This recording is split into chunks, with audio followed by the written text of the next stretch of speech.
Welcome to Croke Park, a stadium where history is made and memories last forever. Today there are 80,000 people crammed in as they watch Kerry and Mayo chase the ultimate dream. For one, it is the chance to continue a proud tradition. For the other, though, it is an opportunity to end a 75-year drought. That is the power of Sam Maguire, and this is the All-Ireland Football Final. 551 miles of rugged coastline. Scenery unique. Kerry is a special place. Gaelic football is our beating heart. And the day belongs to the fine men of County Kerry. We have 39 All-Ireland titles, the most successful team in the history of our sport. The All-Ireland is won by Kerry. All-Ireland title 39 is in the bag. We don't have 39 titles. We have 3. We have lost more finals than we have won. Tears for Mayo. But the people of Mayo always believe in our team.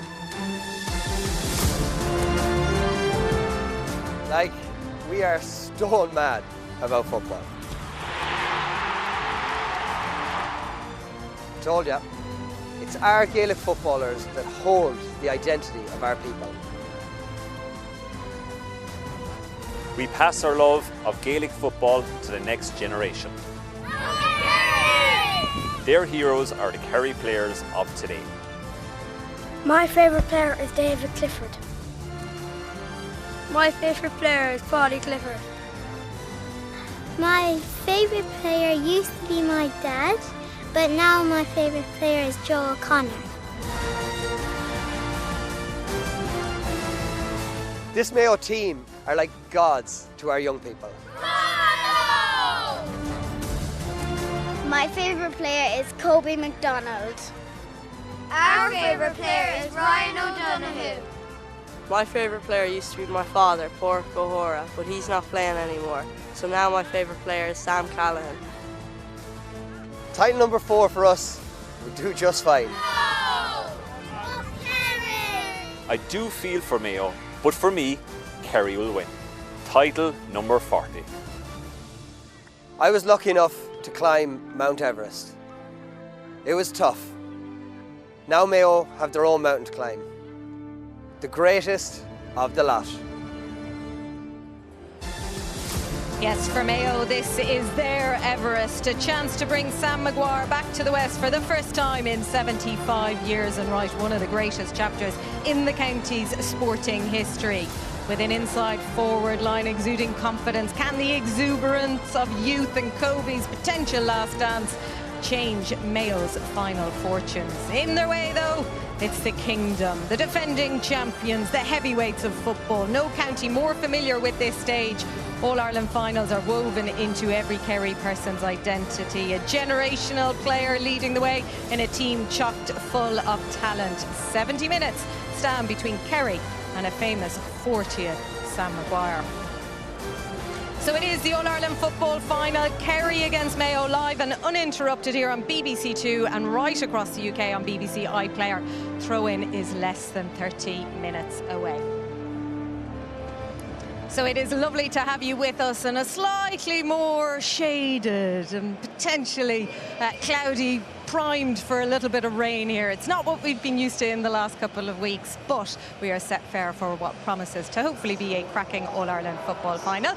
And we have got a cracking panel alongside us. Very familiar, obviously, with Philly McMahon and Oisin McConville.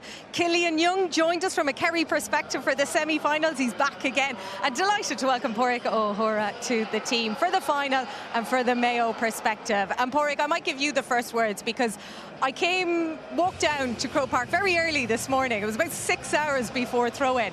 I mean, there was just Mayo fans everywhere and the colour was out in force. And I did just think, do you know what? It's only Mayo fans that do this. It must have been some couple of weeks. Thanks for having me, first and foremost. And that's what 75 years will do to you. You know, they're so used to bloody carrying Sam home that they travel, but not the way we travel. Look, you know, you said in the promo there, football is in our identity. It is in Mayo for certain, and the people of Mayo, we've been looking forward to getting back to Croke Park on a big day like this. Our last All-Ireland final was 2021 when COVID restrictions were still limiting the amount of people.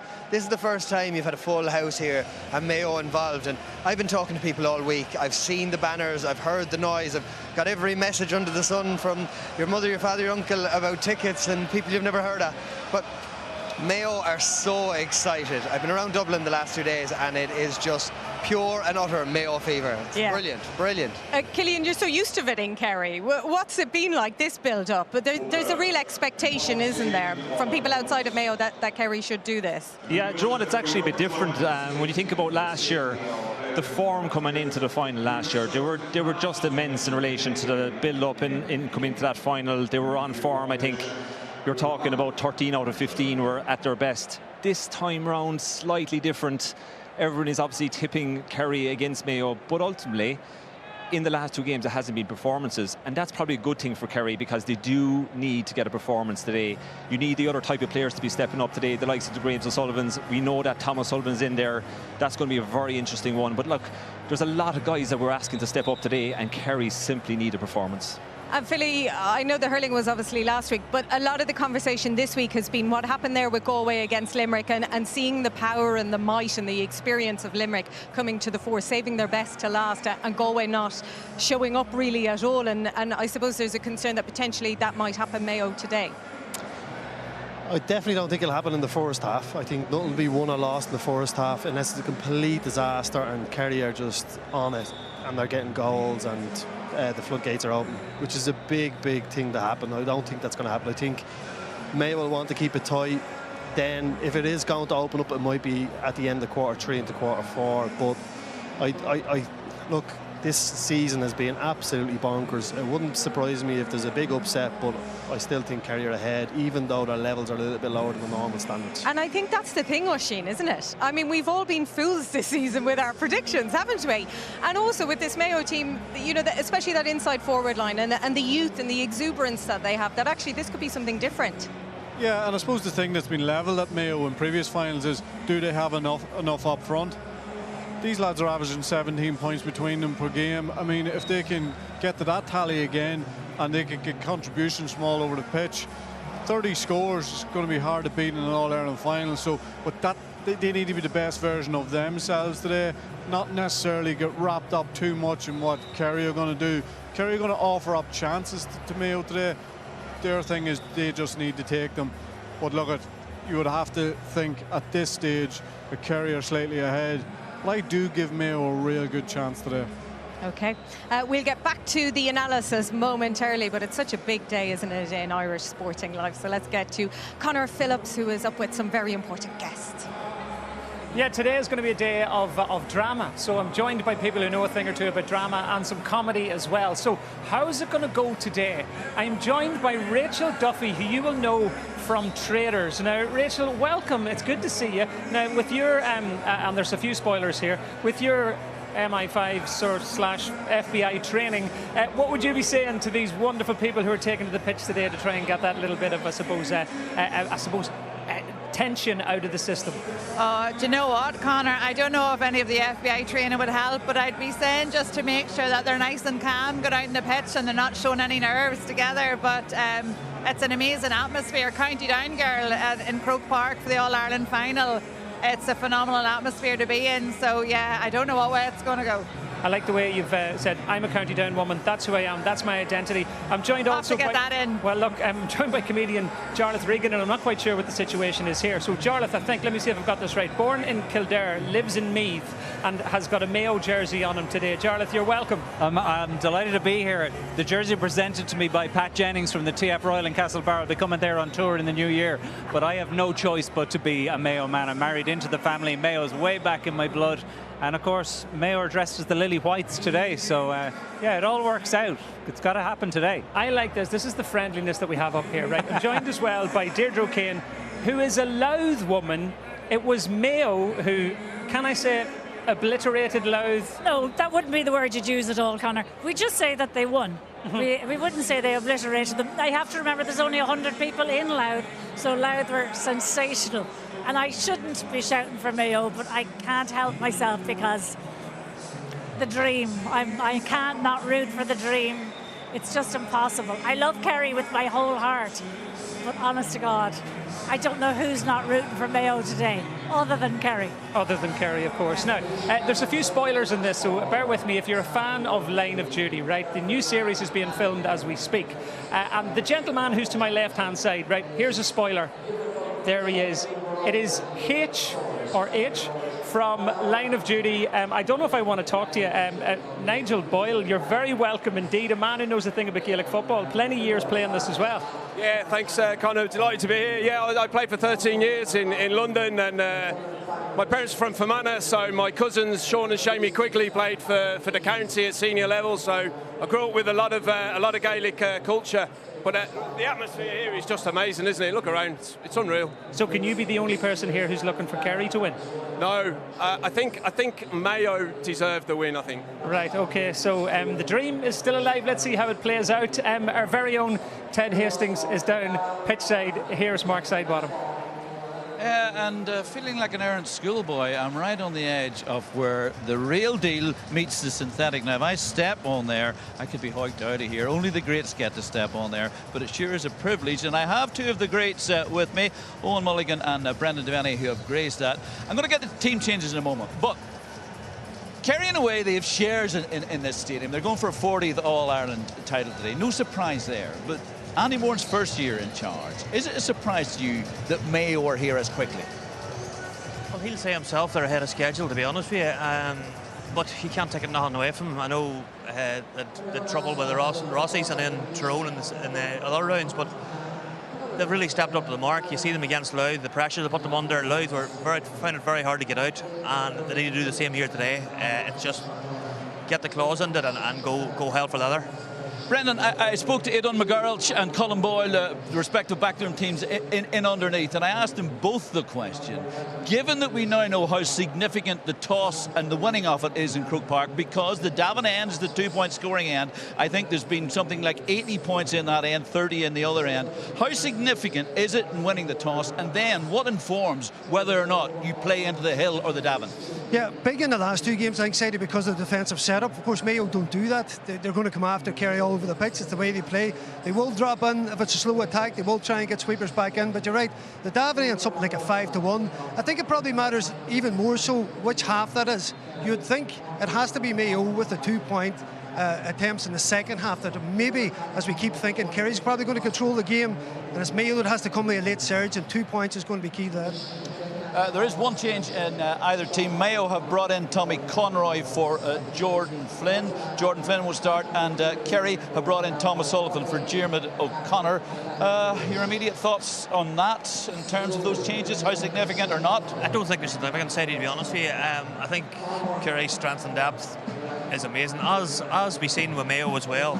They have players who come off the bench. I just hope that Andy Moran has practiced his kick-out strategy against Kerry, because other teams didn't pick this up, and Murphy had a free go there of just finding players flat out. Just going to correct those changes. There's two in Mayo. Paul Towie comes in wearing 23 and Diarmuid O'Connor comes in 24. I was given a little bit of duff information. Hope it hasn't confused you. Two changes in Mayo. Brendan. Yes. Well, Towie is a natural 11. I think Thomas Sullivan will go back into 6.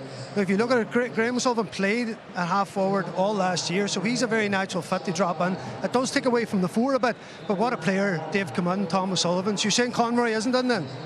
Conroy's held back? Yeah. Let me ask you this. I stood here last week for the hurling final, and all of us were hoping for something special. And in the end it wasn't. Galway just were not good enough. Is there a genuine concern as a neutral today that what we could see is Kerry so quickly out of the blocks that they put 10, 12 or more points on this fledgling Mayo team? Like I said, I just hope it doesn't go like that. Andy Moran has to use his experience when he was playing. That's exactly what happened. They conceded the early goals, and as a manager now, and as Paddy Talley there as well, they have to negate against that, and it's all hands to the pump. They can't take their foot off the pedal. Yeah. Sarah Killian, your guest there, was asking me what Aidan McGarrell said to me, and I said yes. He said nothing. I said no, he told me even less than nothing. That's what those Kerry ones are like. Excellent stuff. Well, Killian is going to have to tell us everything. That's the deal with being here today, Killian. Tell us about David Clifford. Something we don't know, because he's the most talked about generational talent. He's a joy to watch. He is incredible talent. Something you don't know about him, he can actually sing as well. So he just literally can do everything right. But on today, huge performance needed there. There's always pressure on him, but this is going back to old school, which I like. It's going to be Mayo's full forward versus Kerry's full forward. And it's going to be that kind of level of detail. And when you look at this, if Mayo have a chance here, Mayo need to get 20 points. David is the clicker here. He needs to get busy. He would be disappointed by his standards on the Dublin game. He could have been kept down to 4 points, as Philly keeps reminding me. But this is the man for the big day and the big occasion, and you can 100% rely on him. And he does, when he kicks those big points in the scores, you can see him reacting, getting to the crowd. You can see the QR code there in the bottom of your screen, and that's a new feature we have called Player Cam. So just head to the iPlayer when you have us on, and you can get an alternative feed, so it'll be focused on, in one half, David Clifford, and then in the other, this man, Kobe, who obviously is... How much would you like to be coaching him?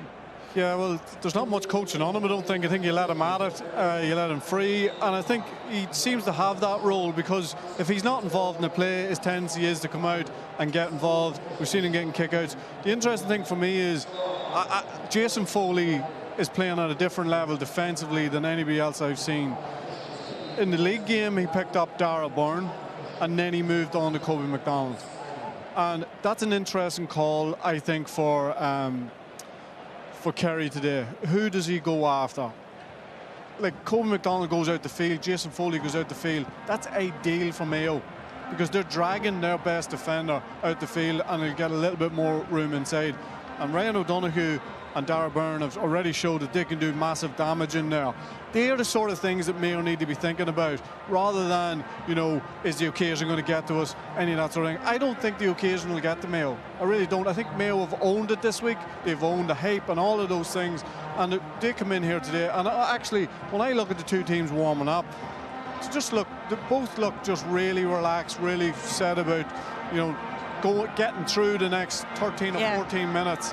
Getting through all of that stuff that is a little bit extra on All-Ireland final day, and just getting on with business. But I don't think that Mayo will be overawed by the occasion, but they need to start thinking about how do we get Foley out of that situation, and maybe try and expose the likes of Paul Murphy and Dylan Casey. OK, we might have a look at the two teams then and talk about those potential matchups. Killian, we look at Kerry first. Yeah, look, the big one here is Diarmuid O'Connor out of the team, Tom O'Sullivan in. The interesting part about Tom back in is he hasn't played any minutes over the last 2 games.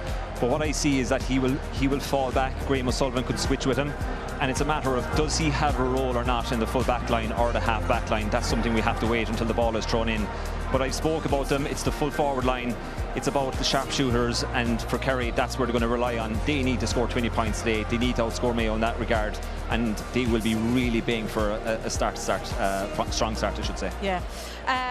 Obviously, this guy, the brother, but he's so instrumental, isn't he, Philly? And the question is, at times, you know, you mark one and you allow the other free, and so where do you focus on, from your perspective as a defender? How would you tackle, Kerry's forwards?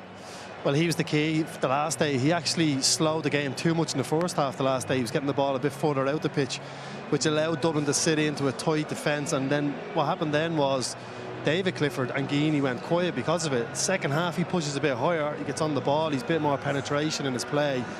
And then the amount of touches that we're all talking about makes a difference. So if I was Mayo, I'd stay compact.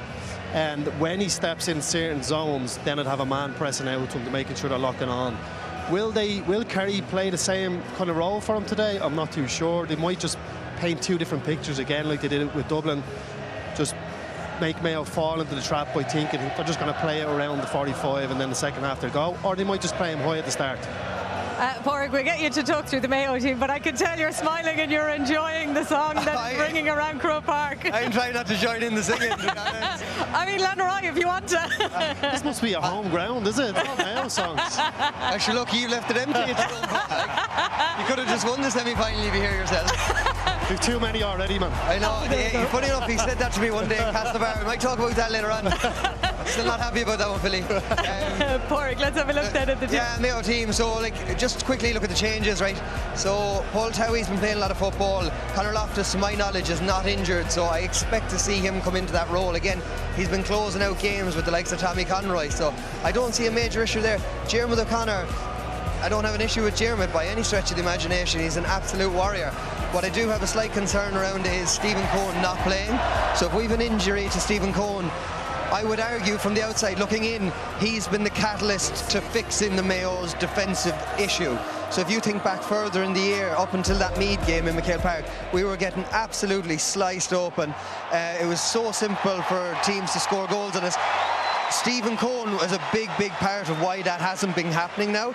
Diarmuid O'Connor is an excellent footballer, but that's not his role. So I think it's going to be really interesting to see how Mayo collectively defend with him out of that team. And again, what we're going to do in the middle of the park too. He doesn't give us a massive amount of height, neither does Paul Towie, and we need to do something to curb Kerry's control in the middle of the park. Yeah, well, before we get underway, we of course have on Uachtaráin of the GA and on Uachtaráin na hÉireann, Catherine Connolly coming out to greet the players with the presidential salute.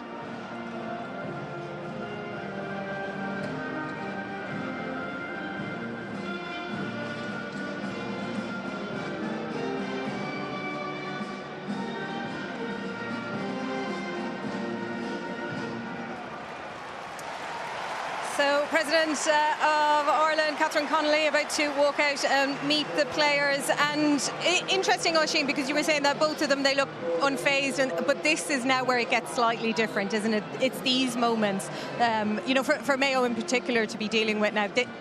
This hasn't happened before. They're not meeting the president a few minutes before throw-in. No, but the only thing is they will have planned for it. They knew what was coming down the track. So I imagine once the parade's over, they'll get in, they'll start a little bit more movement again, and that'll settle them down. And once that happens, but you just have to embrace this stuff. You know what I mean? You have to embrace it. You can't get too uptight about it or anything else. You just have to embrace it, let it happen, realise that it's part of the day, and then go on about your business. And that's where Andy Moran, I think, has done a really good job, or appears to be, Porrick. You'll obviously know him more, but he seems to be getting the players to play with their freedom and kind of taking the pressure away from them and saying, like, yes, of course the fans will enjoy the build-up or everything. He's kind of owning it in a way that maybe it's not claustrophobic on them. I really love what Andy has done. So, like, I know Andy in a personal capacity, then obviously playing alongside him, but some people have an aura about them and an energy, and they can make you feel a certain way. Andy can make you feel 10 feet tall. He has that capacity, you know. And what he's done, he's come into a young, new team. And I think what he said is, forget about the past, forget about the history.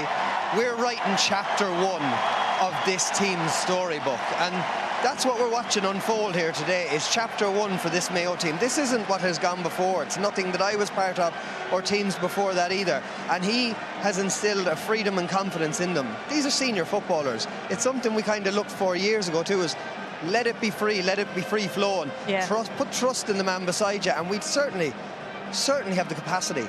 Yeah, so President Connolly meeting all the Mayo players there to begin with. Jack Coyne leading and introducing all those players. Killian, how do you deal with that then in terms of the energies around two teams in the build-up to it? You know, Kerry obviously well versed in it, but coming up maybe against an unknown quantity in how they will react.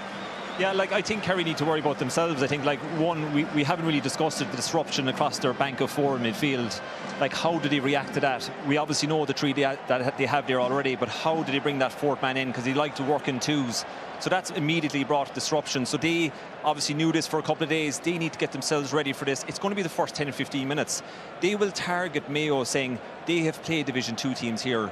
They will say, has that been done at a lower pace?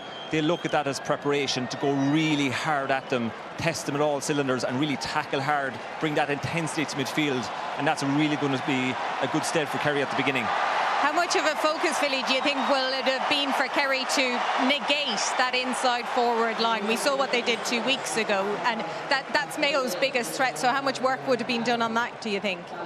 Well, they've done unbelievable in the semi-final, so they'll probably hone in on what worked and obviously go after what didn't. They didn't Dublin didn't really get going in terms of the ball going in, so they'll try slow Mayo's attack in terms of the transition.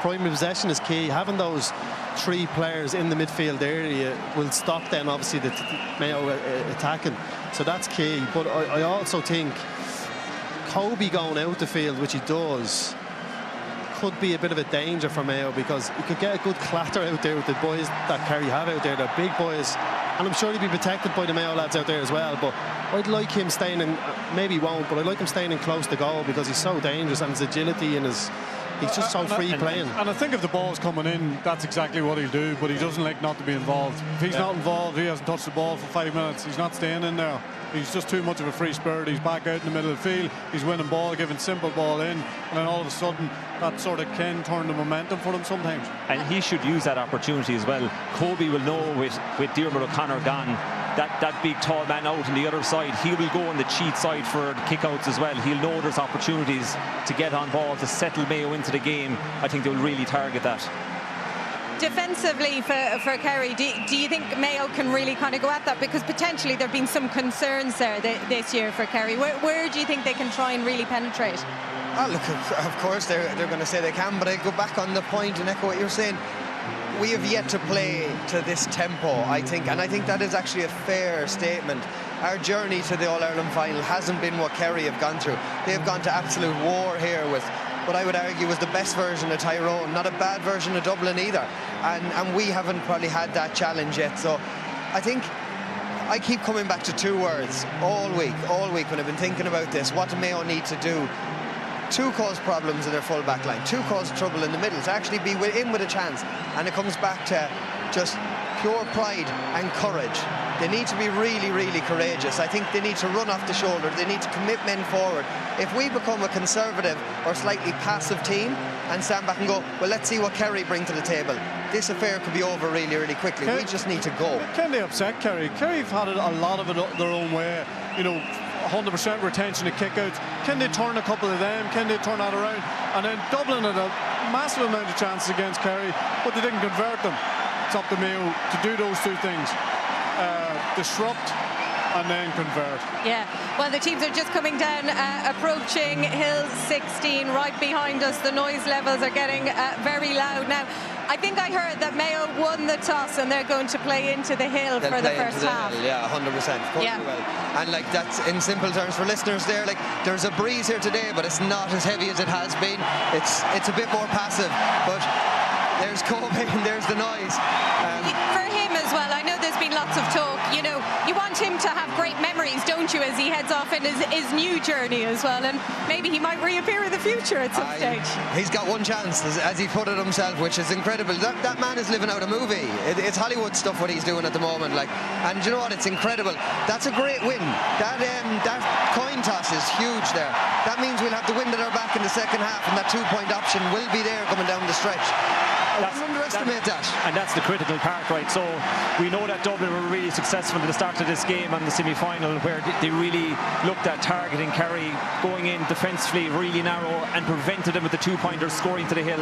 I think on the other way around, they need to stop the 2-pointers now with Mayo going into the canal end. Okay, excellent stuff, gentlemen. Thank you very much. The talking is almost over. We are set for the All-Ireland football final between Mayo and Kerry. Let's get to our commentary team. Conor McManus is first alongside Thomas Niblock.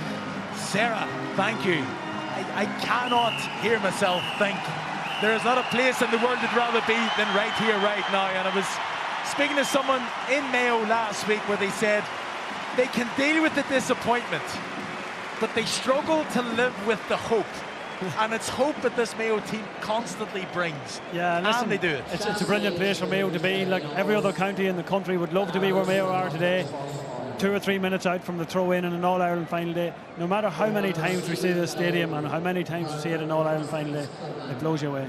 It is absolutely incredible, and there is the site. It is just absolutely picture perfect. Just before we start, we're going to have a moment's silence in memory of Stephen Goligly, former Monaghan Gaelic footballer who tragically died this week. And Conor, would be absolutely remiss of me not to ask you about Stephen. He's a teammate, a friend, and a huge hit to everybody. Yeah, Thomas, sometimes words fail you in times like this. He's an immeasurable loss to us, his teammates, to his friends. Like, I'd have some brilliant nights and memories with Jinxie over the years in training sessions and nights out. He was a brilliant fella, brilliant man with a heart of gold, but it's his family, it's his mother and father, Peter and Mary, his wife, his kids, Caroline, and his 4 brilliant kids. They're the ones that have to carry this, and our thoughts and prayers are with them.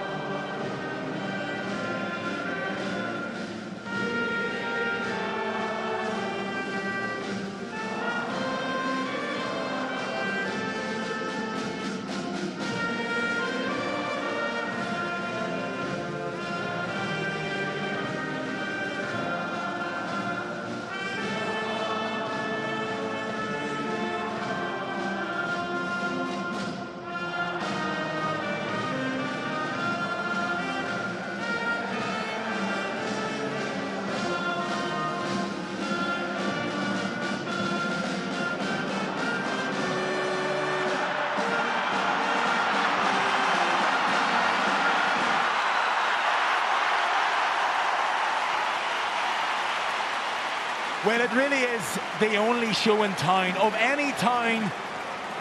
Match referee Martin McNally, his first time refereeing an All-Ireland senior final. And what pressure, what a position. Handshakes all round. The RTN band make their way down the tunnel off the playing surface. Handshakes as we get ready for World War III. We are talking about potentially one of the greatest sporting stories in Irish sport if the underdogs Mayo find some way to beat Kerry.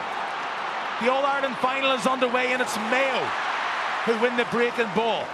Cheered and reverberating around Croke Park as if it's a first score. And little buzz of anticipation as Kobe McDonald gets his first touch of the ball. Spread out to this right-hand side, and you can see all the Kerry players getting back into their respective positions. What can Mayo do? What can they create?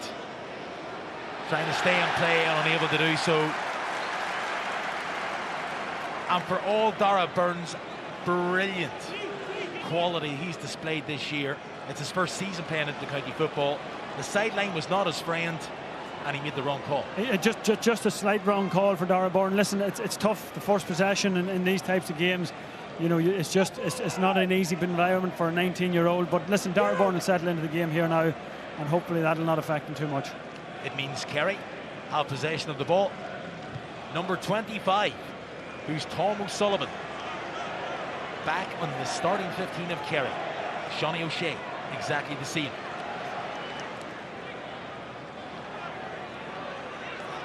So much expectation around Kerry and Mayo for different reasons, and because they couldn't bring an extra player back, they got caught out. Created gaps in space for Kerry to bring the fight. All of a sudden they find Paudie Clifford, whacks it inside, who continued on his run. Real chance for the opening score. All the way from cornerback is Dylan Casey, who ghosted in behind and gets the first score of the day. Yeah, brilliant start for Kerry. They just worked it there, worked it through the hands, and Dylan Casey pops up unmarked. I think Dylan Casey's maybe picking up Kobe McDonald here at the start of the game, unmarked, and finds himself in a perfect position to clip it over the bar. Incredible, all the talk of who's going to pick up who. You pick up Kobe McDonald, you decide to run out the pitch, and cornerback get the first score of the day. Kerry starting with intent. Dylan Caney gets it to Paudie Clifford. Under pressure, offloads the ball to David Clifford, goes between a white sandwich, gives the ball away. Well, but Dara Byrne did wrong just a few moments ago. David Clifford did exactly the same. Outside of the book, it's like a trademark kick from Tom O'Sullivan. It was just a little too far in front of Dylan Caney on that occasion. And those couple of little mistakes of Kerry in possession have gifted the ball back to Mayo. And it feels from the outside looking in that they just need a period of time getting the ball through the hands. Yeah, just a period to settle themselves down with both teams, you know, turning the ball over, maybe uncharacteristically. O'Donoghue does really well. If he's the shackles of his man, he's gone for 2 pointers, going to drop short. Will it end up in the net? The fist comes in, goalkeeper comes, finds his man. Another possession for Dylan Casey.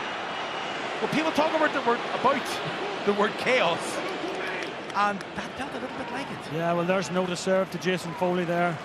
Ryan O'Donoghue so brilliant at that quick turn. He turned right inside out, and Jason Foley was on his heels and just dropped short from Ryan O'Donoghue there, but the notice has been served to him. Jason Foley on Ryan O'Donoghue. It was, as Oisin McConville predicted during the week, there was always that debate, should they put him on Kobe McDonald, but he's staying in and around the square. Clifford goes to ground. Look at that. How did he get through? Thought a bit of two-pointer, decides to creep inside the arc. Man outside, Shawnee O'Shea gets it on the left foot, decides against it. Again, Kerry, you feel the sense, trying to get this game over with early. Wrong side of the post. Sean O'Brien just standing on the edge of the square. We've seen it here in the semi-final where he flicked one into the net. Again, he's just providing that bit of depth for them in there. Probably the wrong decision to take the goal on, but yeah, Kerry are looking threatening going forward here.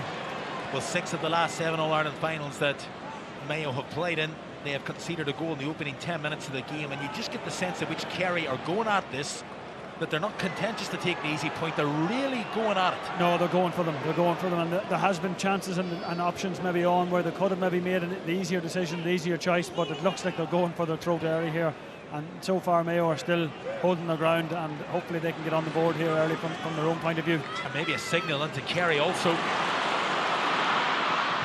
Transfer the ball, Foley does really well. It wasn't the right pass and he was smothered out of it, but you just tell on that occasion.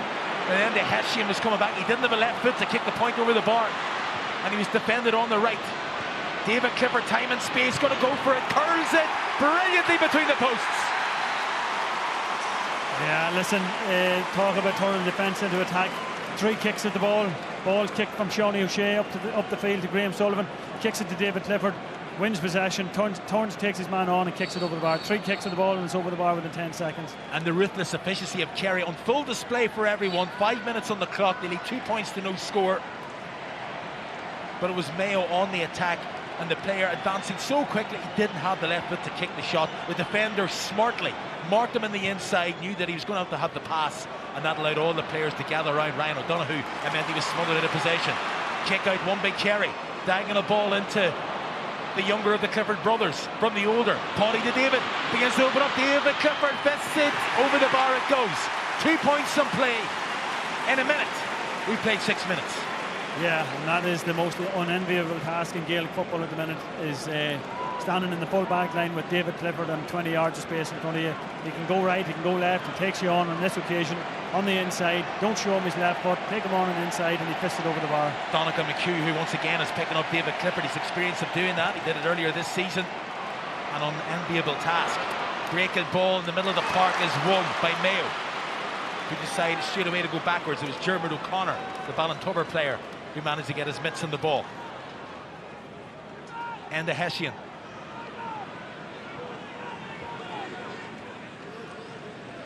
To David McBreen. O'Donoghue's come a long way out.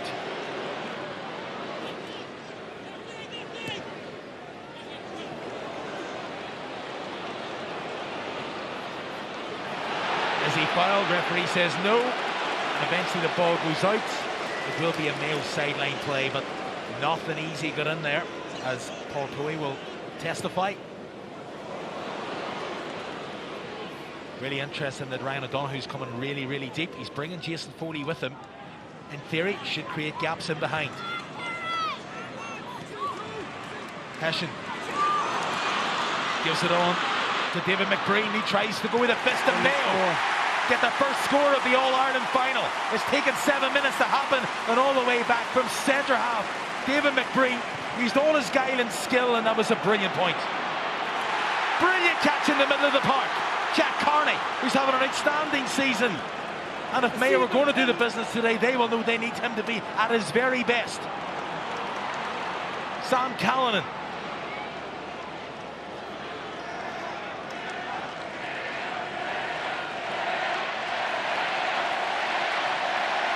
Mayo cheering around this famous old stadium.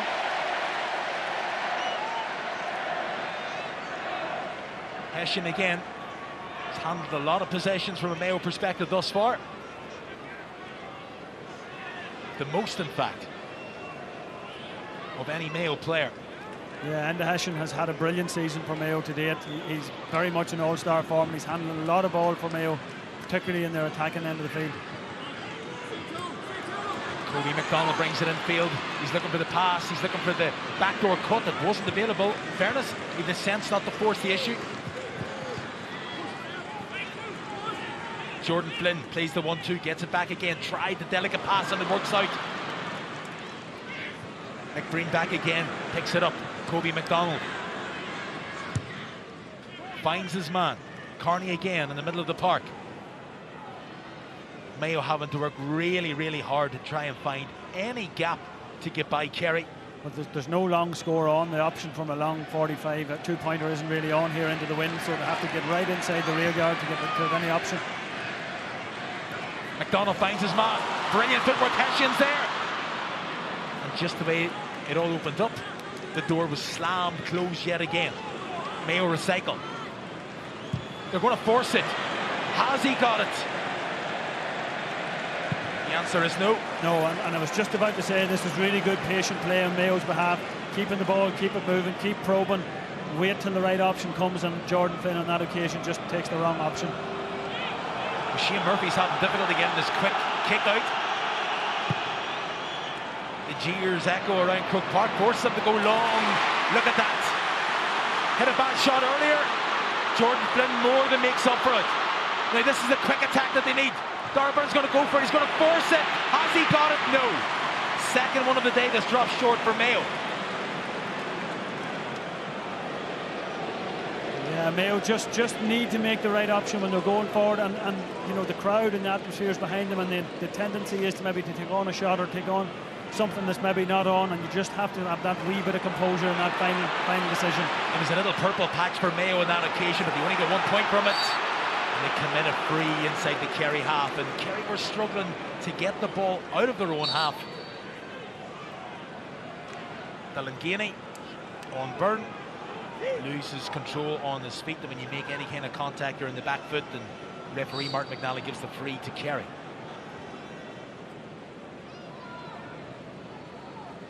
Paul Murphy to Paddy Clifford again.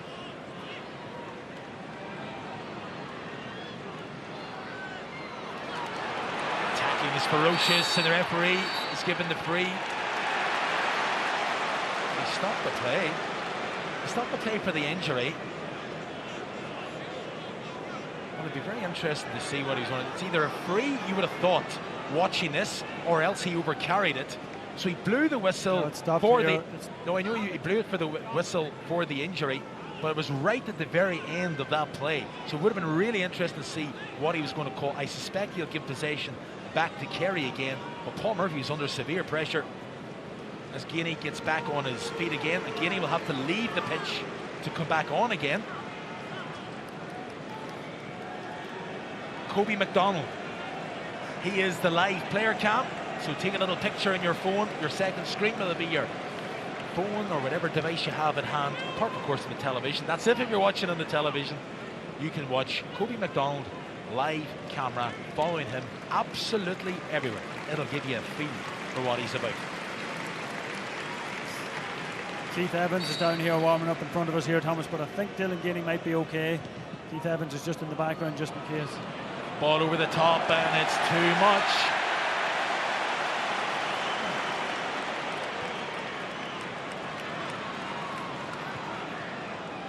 Uncharacteristic mistake from Paddy Clifford.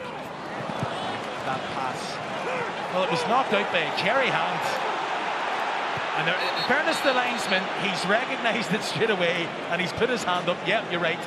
It was literally the most obvious Mayo ball in the world. And the linesman gave it immensely, but in fairness to him, corrected the mistake, knew exactly that he got the wrong call, and Mayo had possession.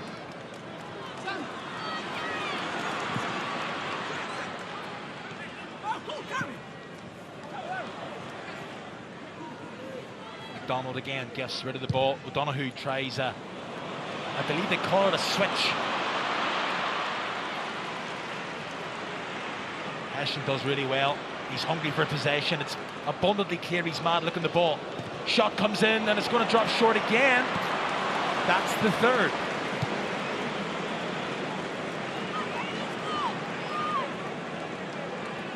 Yeah, and it's just the elements at the minute just that are working against Mayo. The wind, they've had 5 shots. They probably just need to keep the ball and work it into a more scoreable area. They've had 5 shots. Big hit in the middle of the park, but somehow Kerry have the guile and the bodies around to recuperate. Again, this is a tremendous forward press for Mayo. Ball goes loose. It's a huge turnover. There's a man inside. Can he find Kobe? He decided against it. Tries to force it over the top, and Ryan O'Donoghue will know that he made 2 wrong calls in that play. And one thing you'd have to give Mayo credit for is their intensity and their tackle up front here. Kerry are not getting out easily. They're hunting them. Mayo's full forward line in particular getting real heat on. But as you say, Thomas, there was an opportunity there to get the ball into Kobe McDonald. And instead, all the space is ahead of David Clifford as Kerry go to attack. You can see that David McBreen, the centre half back, is just playing as that second defender in front of Clifford. His positioning of critical importance for Mayo during this match. We've played almost a quarter of an hour. It remains a 2-point game, 3 points to 1. Mayo have had plenty of the ball, but just haven't been able to turn it into scores.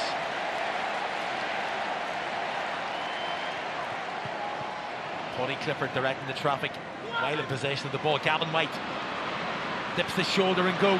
On the 13 is going to have to come out, and it does. Shawnee O'Shea.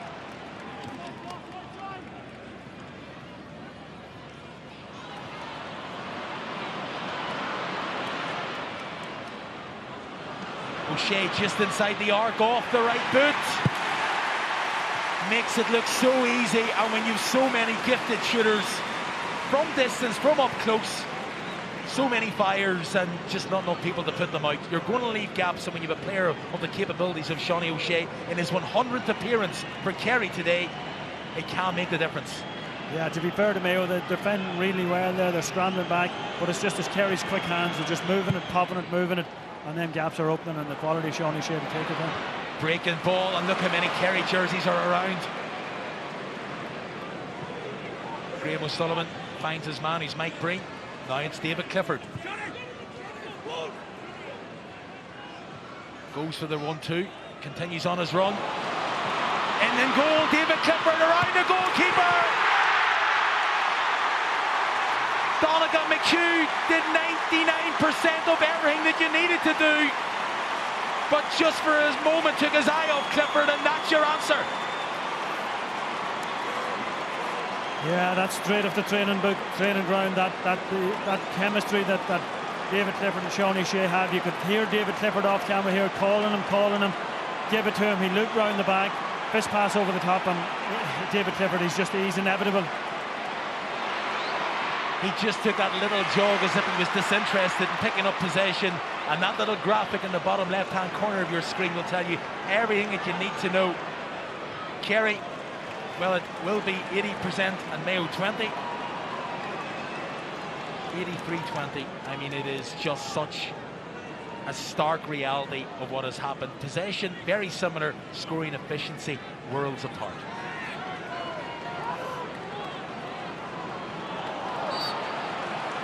Joe O'Connor is tripped. 1-4 to a point. Kerry look hungry. Gainey spits it out outside the arc. Shawnee O'Shea takes a step inside.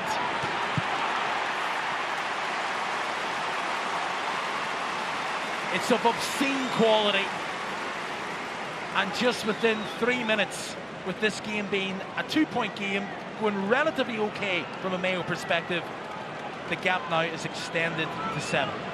Yeah, it's just the quality. It's just the quality and the composure that Kerry have on the ball in attack.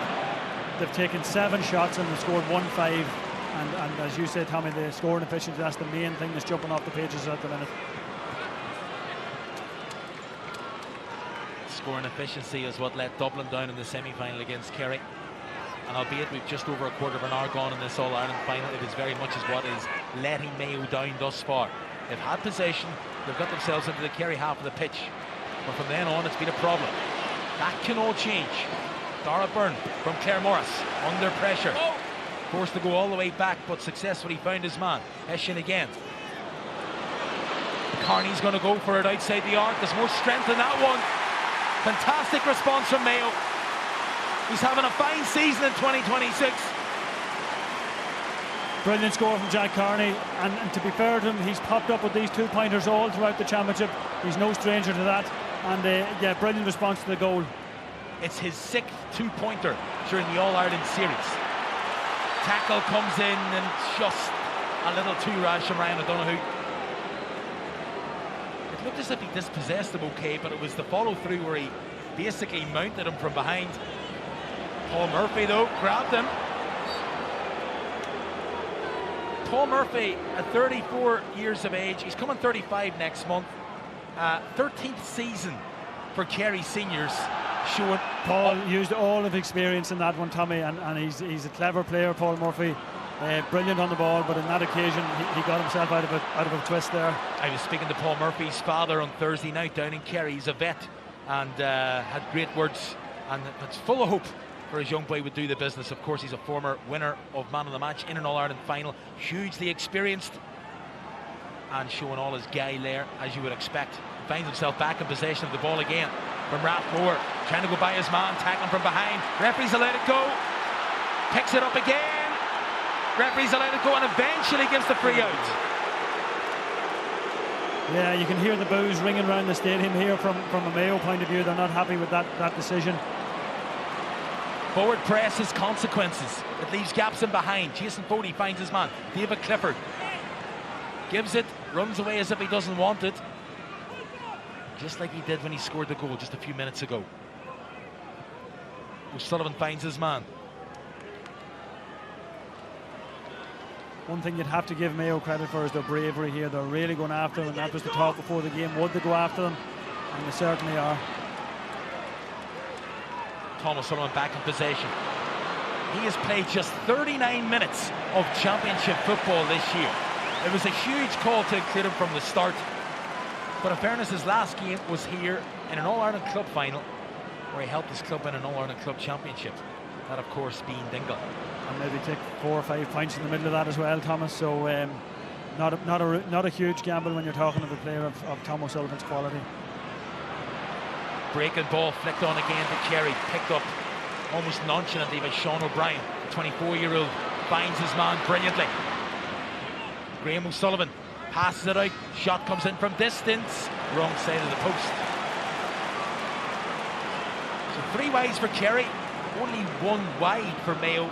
Though Mayo, I should say, have had 3 that dropped in short. 20 minutes on the clock.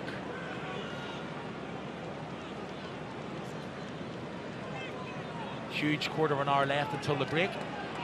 Jack Livingston, both goalkeepers playing in their first ever All-Ireland final today. Livingston trying to find his man, and it's over the top and out for a sideline ball. Clifford nonchalantly able to find his man, even under the most severe pressure. Gavin White.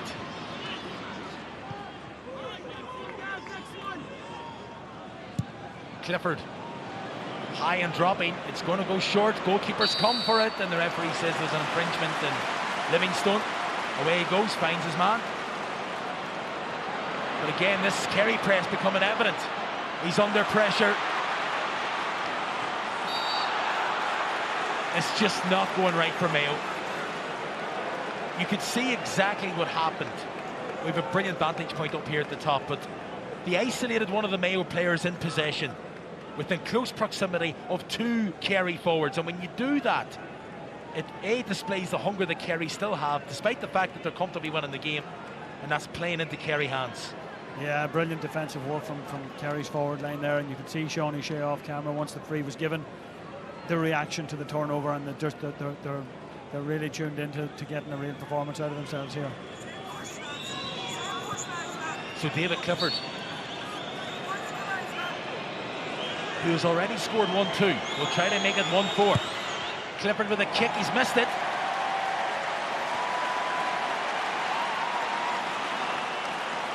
Yeah, tough kick. To be fair to him, it was a tough kick over on this side.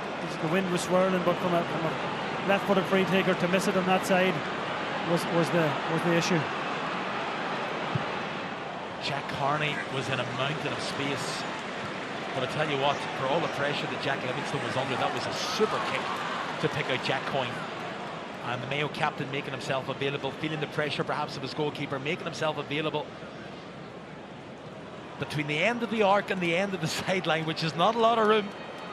Somehow gained possession. Here's Kobe McDonald, has been relatively quiet over the last 10 minutes.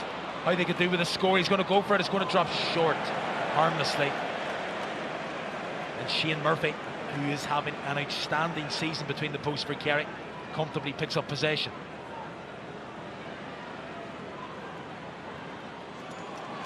Backdoor cut works perfectly for Joe O'Connor against McBreen. Two big strong men going at it. Ball played down the flank into the path of Clifford, who once again ahead of a man. Left foot, right foot. He's going to cross it inside, and he does. He finds his man. Player doesn't commit. Seanie O'Shea gets it. Decides to go himself. Seanie O'Shea fits it brilliantly over the bar. Seanie O'Shea is absolutely playing outstanding. Yeah, fantastic pass from David Clifford there. Just the vision, steps onto his right foot and flashes straight across the goal. Just for bad handling, Seanie O'Shea would have been in goal. Wisely turns out, fists the ball over the bar, just keeps the scoreboard ticking for Kerry. 6 points between the sides. And another super kick from Livingston to find his man. Secures possession for Mayo. That score comes from Kobe McDonald's misplaced shot, stroke, pass, whatever it was, and that is the unforgiving nature of an All-Ireland final. Yeah, and just off camera after he kicked it, Graham O'Sullivan straight over to him, let him know about it, big push on the bag, just making sure that he's well aware of what he did. McDonald.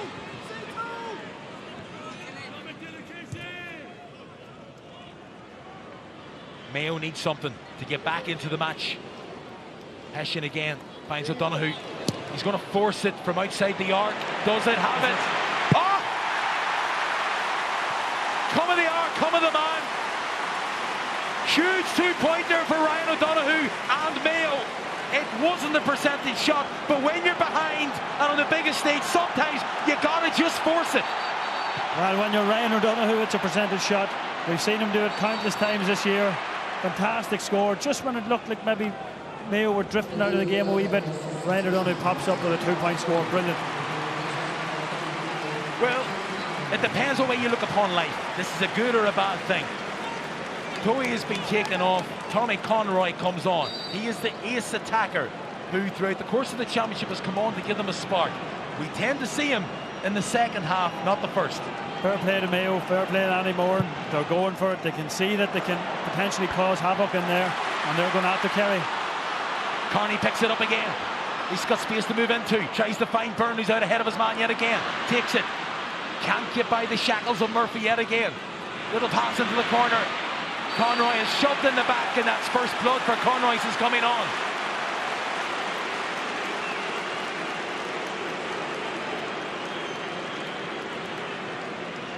Well, this is a huge free.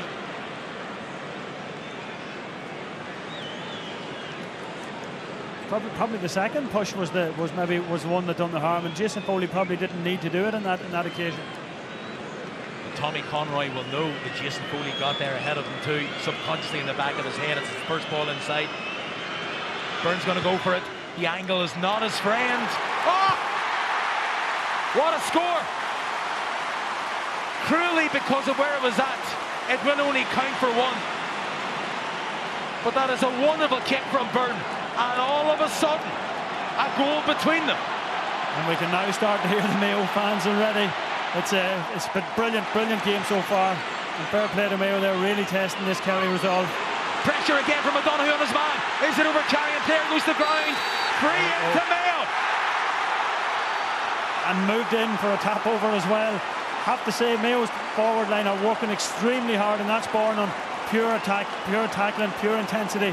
Brilliant from Ryan O'Donoghue. And that's when the referee has such a huge call, because that aggressive forward press and tackling, some referees will give that a free out, and some will say, yo, if you walked into contact, I'm going to give the benefit of the doubt to the person who doesn't have the ball. And Mark McNally has been like that throughout the course of this year, and he's been adjudged to be the person to be presented with the All-Ireland final. Andy Moore looks on barking his instructions.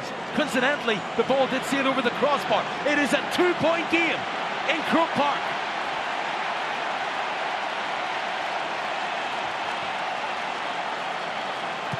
Huge kick out. Breaking into the path of Joe O'Connor, exactly what was required.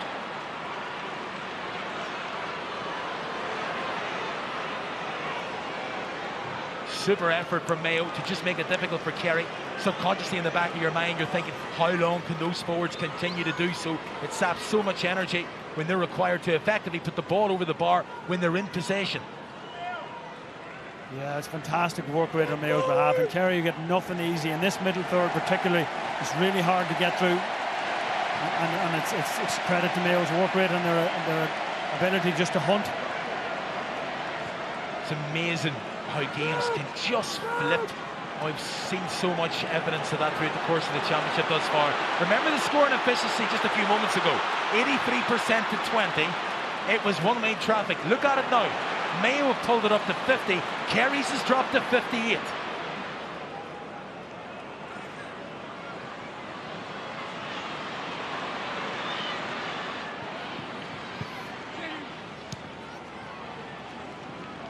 We're into the 6th minute since Kerry last got a score. 27.5 minutes. Paudie Clifford brilliantly manoeuvres off both feet, making it so difficult to tackle. Or McGreel, the 19-year-old, he's picking him up today. Clifford picks it up again. Under pressure, spits the ball out, tackling. It was a little late, and he's conceded the free. And that's where the beauty of madness meets, I should say, just where it's not the right thing to do. Yeah, just rushed in, and it's again, it's feeding into what Mayo have done in the last 10 minutes. Just that intent, that contact that they've been really getting on, and probably just if it was a time just to step back, stand them up, force them out. Well, it looked like just a slight late challenge from behind, but the replay did show that it was high because the player was ducking. There was contact to the head. Let's look at it again, and he goes. Now that is reckless. Now if the referee did see that, and he'll be helped by his linesman, that is reckless. This too is reckless for a different reason. Look at Clifford. Don't want it, give me that ball. And he goes, palms off his man, the composure. Look, we're just watching the greatest of these. Sometimes you just lost for words for him. You could see it happening before it happened, but you're somewhat powerless to stop it. You know, and that was a set play. That's something them two men have worked on in training countless times. We've seen it before. And once he gets into that position, bounces around the goalkeeper, tips it into an empty net, and no better man to do that and finish than him. Absolutely wonderful goal. So the blood sub who is going to come onto the fray is Evan Looney, Dr. Croke's clubman, and Dylan Casey from Austin Stacks to go back to the nose. So we hope that he will be able to come back on the field and play again. Cian Reid, the Kerry coach, last minute instructions, and the wily old fox himself has been there, done it and seen it, has achieved everything in the game. One thing he hasn't, back-to-back All-Irelands. That is the prize on the line today for Jack O'Connor as Evan Looney makes his way onto the field of play. It will be a Kerry free in and nothing more. No yellow card, which is probably a relief for Jack Coyne, because if it had been spotted, it could have been maybe a wee bit more severe. But I don't think there was any major intent in it. But it was late and it was high. Shawty O'Shea has had an outstanding first half. He scored 3 points, looking to take the tally up to 5, and he's hooked it. And again, the scoring efficiency for Kerry, for the first time in the match, dips below Mayo's. Did not think I would be saying that 15 minutes ago.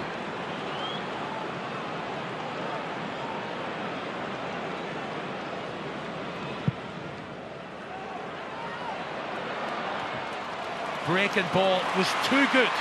He broke it too far. And it escaped everybody in the green shirt. Instead, it's the white jerseys of Mayo. Kobe McDonald whistling through, gives it to the man inside. The tackle from behind. The kick comes in. Brilliant kick. Oh, that That is the worst stroke best point I think I've ever seen. But again, it's Kobe McDonald. He is a new man on him now. Evan Looney's on him, and he just went after him. The first time he got the ball, he just went after him and took him on, opened up that space, and Sam Callan does really well to keep his balance and stroke it over the bar. Well, it's a sports season in ball, Sam Callan, and Padraig O'Hora's young fella was saying during the week that he's his favourite player. It was the worst kick I think I've ever seen that somehow ended up in one of the most brilliant points. Contradiction of Gaelic football, it continues to flow. 1-6 plays 8. It is a 1-point game in the All-Ireland final. We've 5 minutes to go until the break.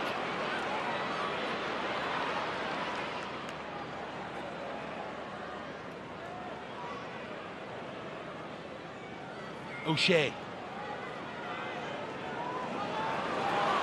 to Joe O'Connor.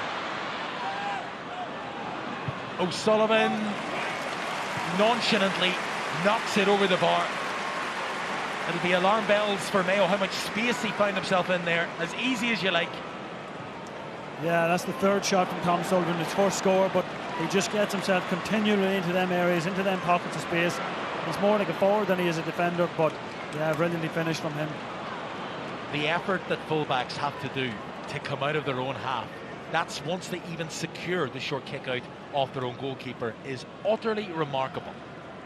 Full press, full metal jacket for Kerry, but Mayo survive. Conroy. Look at the space. Carney again. Made his debut back in 2022 against Galway. Finds himself now in the thick of the action at Croke Park. Conroy again.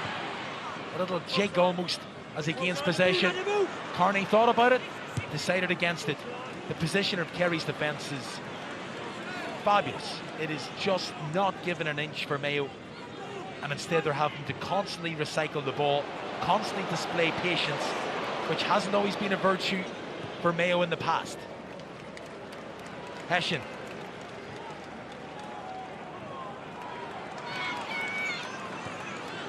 David McBreen gives it inside again. Again, the defence is phenomenal from Kerry. Can they find a hole? It's one-on-one on the edge of the square. Ryan O'Donoghue. He's trying to force it. There's a man inside, and it drops short again. Goalkeeper comes from it. He's outside the 6-yard box, so he can be touched. It goes to the ground. Eventually gets it to Kerry players. Giving it to O'Donoghue again. Oh, and he's taken out of it. Absolutely fantastic intent from Mayo. They lose the ball and just hunting Kerry down at every opportunity. They're going after them. They're not getting out easy, and they've turned that into a free kick.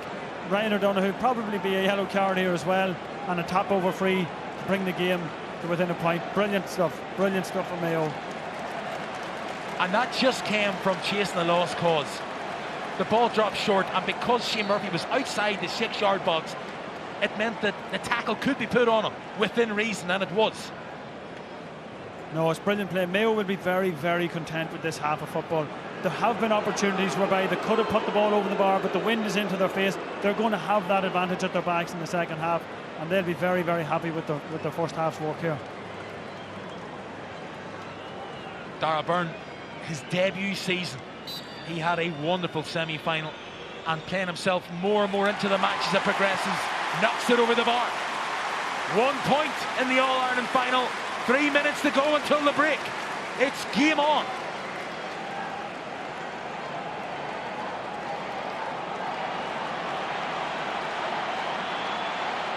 Huge kick out. There's the view. Brilliantly found Shane Murphy.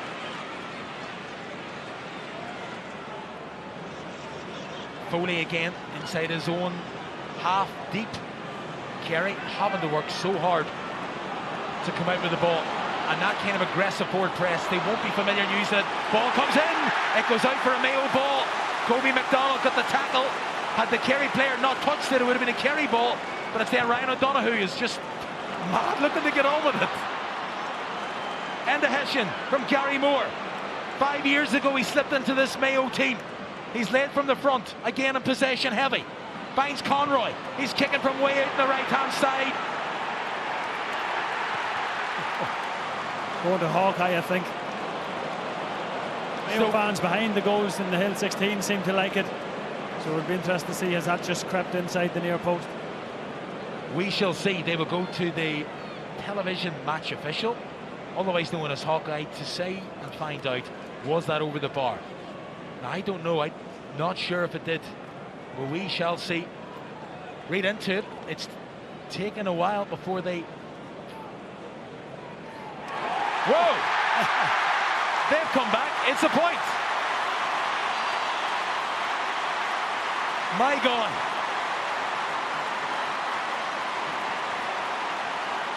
It's level. The roof is going to come off this place, Tommy. The Mayo fans are just going... yeah, it's brilliant. Long ball, brilliantly taken in the middle of the park. That was an outrageous catch from Sean O'Brien, the man that scored that crucial goal against Dublin in the semi-final, just when it was required, and that's what Kerry have. So many men who are more than 6'4", 6'5" in the middle of the park that can just catch the ball above their head right when it's required. Level pegging in this All-Ireland final. O'Shea pops it back.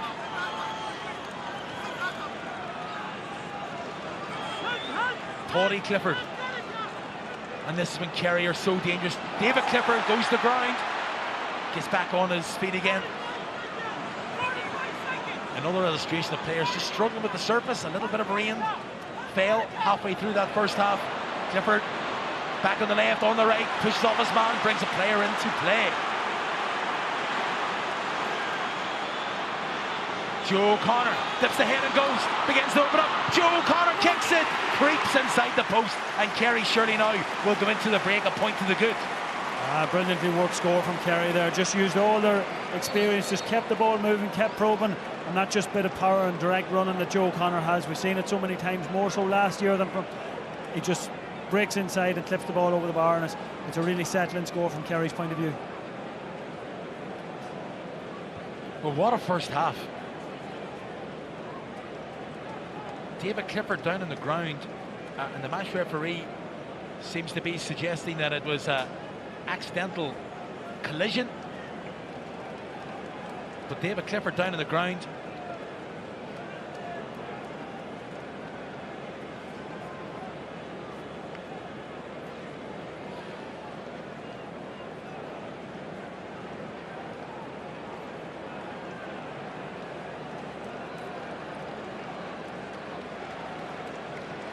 So, Martin McNally is discussing various things, I would imagine, with David Clifford. A shake of the head, but good news is that he's back on his feet. That's good news, that is, if you're not from Mayo.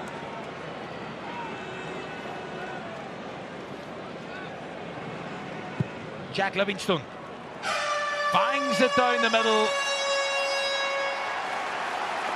And I tell you what, you fear for an underdog coming into the match. Whenever it was 6 points between the sides, you felt it is looking so good for Kerry. But Mayo do what Mayo do. And they have fought back, and they have not given up the goose in any way. And they have found themselves, yes, behind, by a single point. It is Kerry 1 goal and 8 points. Mayo 10 points. Well, what a first half we have seen. Clifford magic goal at that point. Mayo maybe fear the worst, but we've been there, we've done it, we've seen it so many times in the past. So is Andy Moran. Clifford can be slipped. He scored. Johnny O'Shea, absolutely beautiful during that first half. But so is Ryan O'Donoghue. So is the rest of the Mayo players. Look at that for a kick. How crucial will that score be at the end of the match? And Conroy's kick, thanks to Hawkeye, they said yes, it is a score. It's a 1 point game. Game very much on. Well, at one stage, perhaps Mayo fans were worried, poor Rick, but there was nothing to worry about, was there?